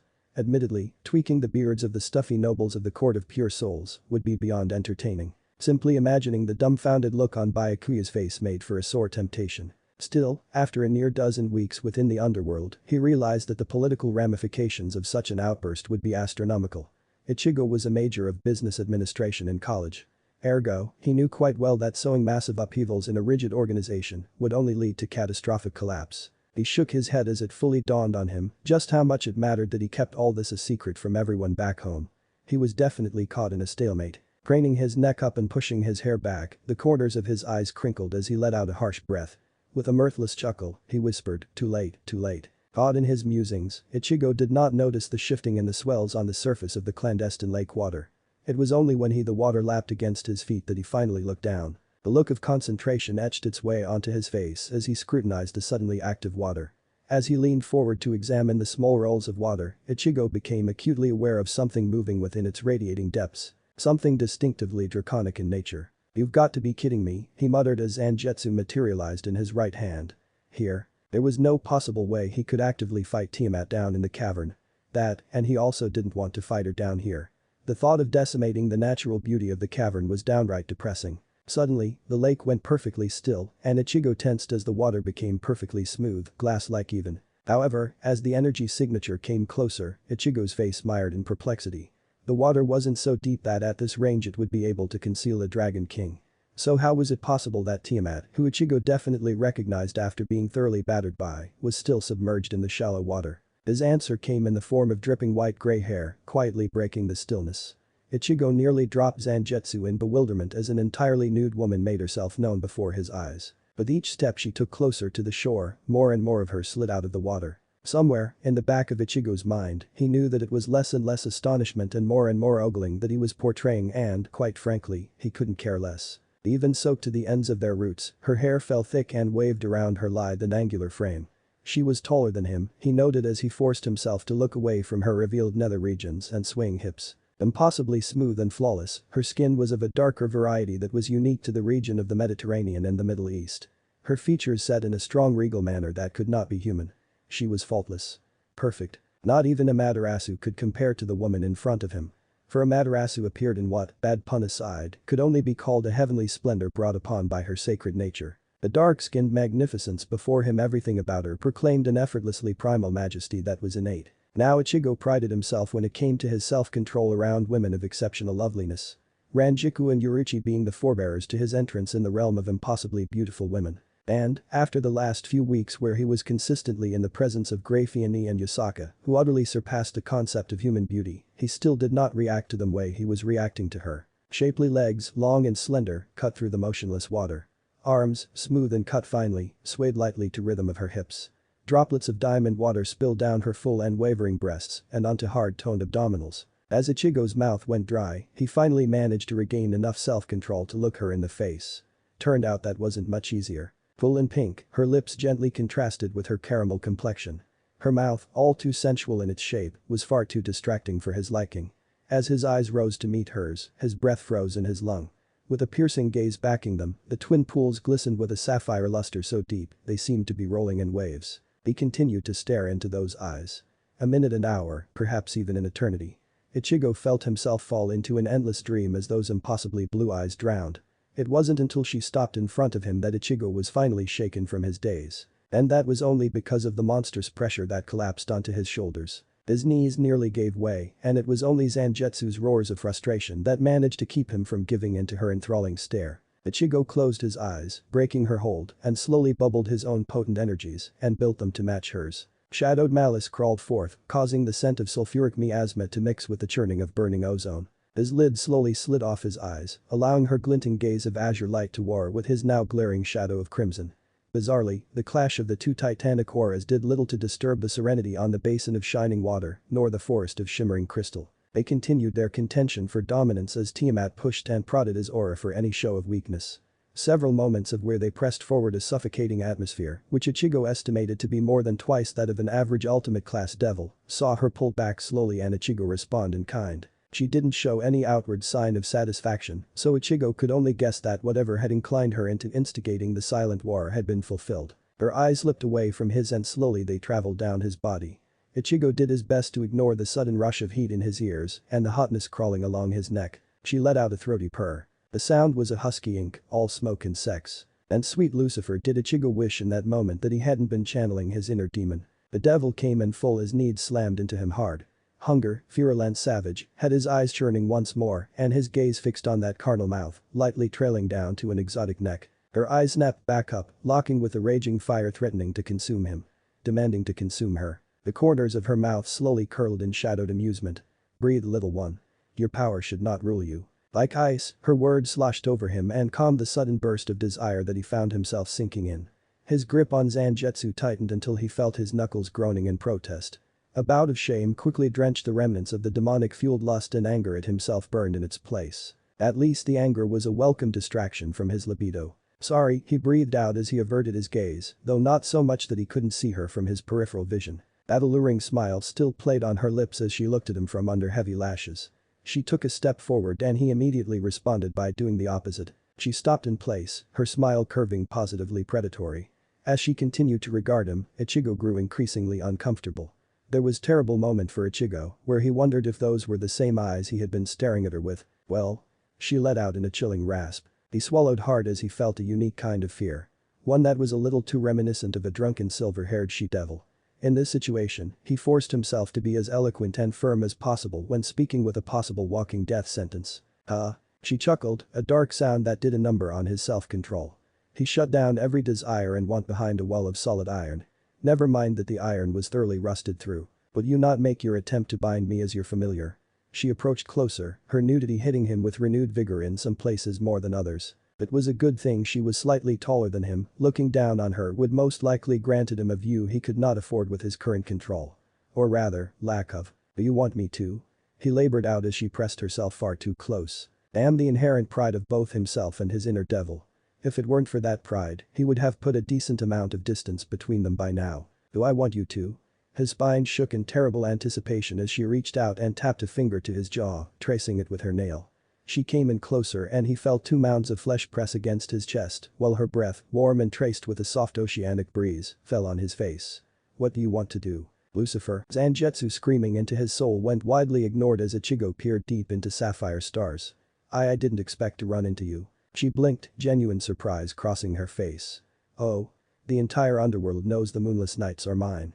Surely Surzich has told you as much. His breath hitched as her face was literally inches away from his. No, he did, his face scrunched in slight befuddlement, a moment of clarity glimmering through.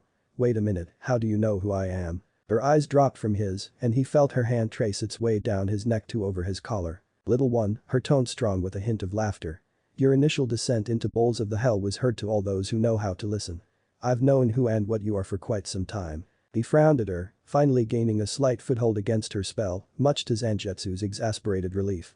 Stop calling me that. His usual gruffness slowly fell into place as he strained to suppress all the venomous influence from within and insert his customary demeanor. She laughed mildly, a sound akin to rain pattering against a body of water.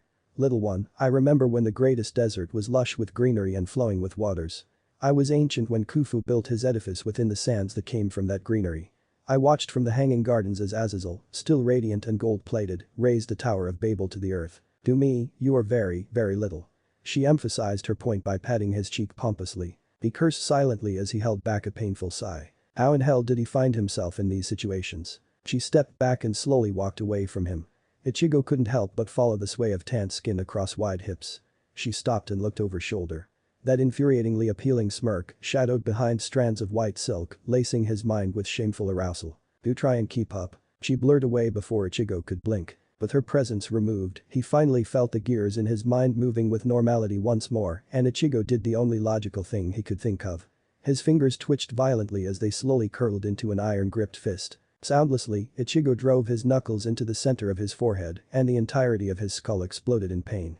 The crunch of bone and flesh drifted quietly as the last remnant of Tiamat's gravity left his eyes. Focusing through the throbbing pain, he let out a sharp breath and disappeared in a swift step of his own.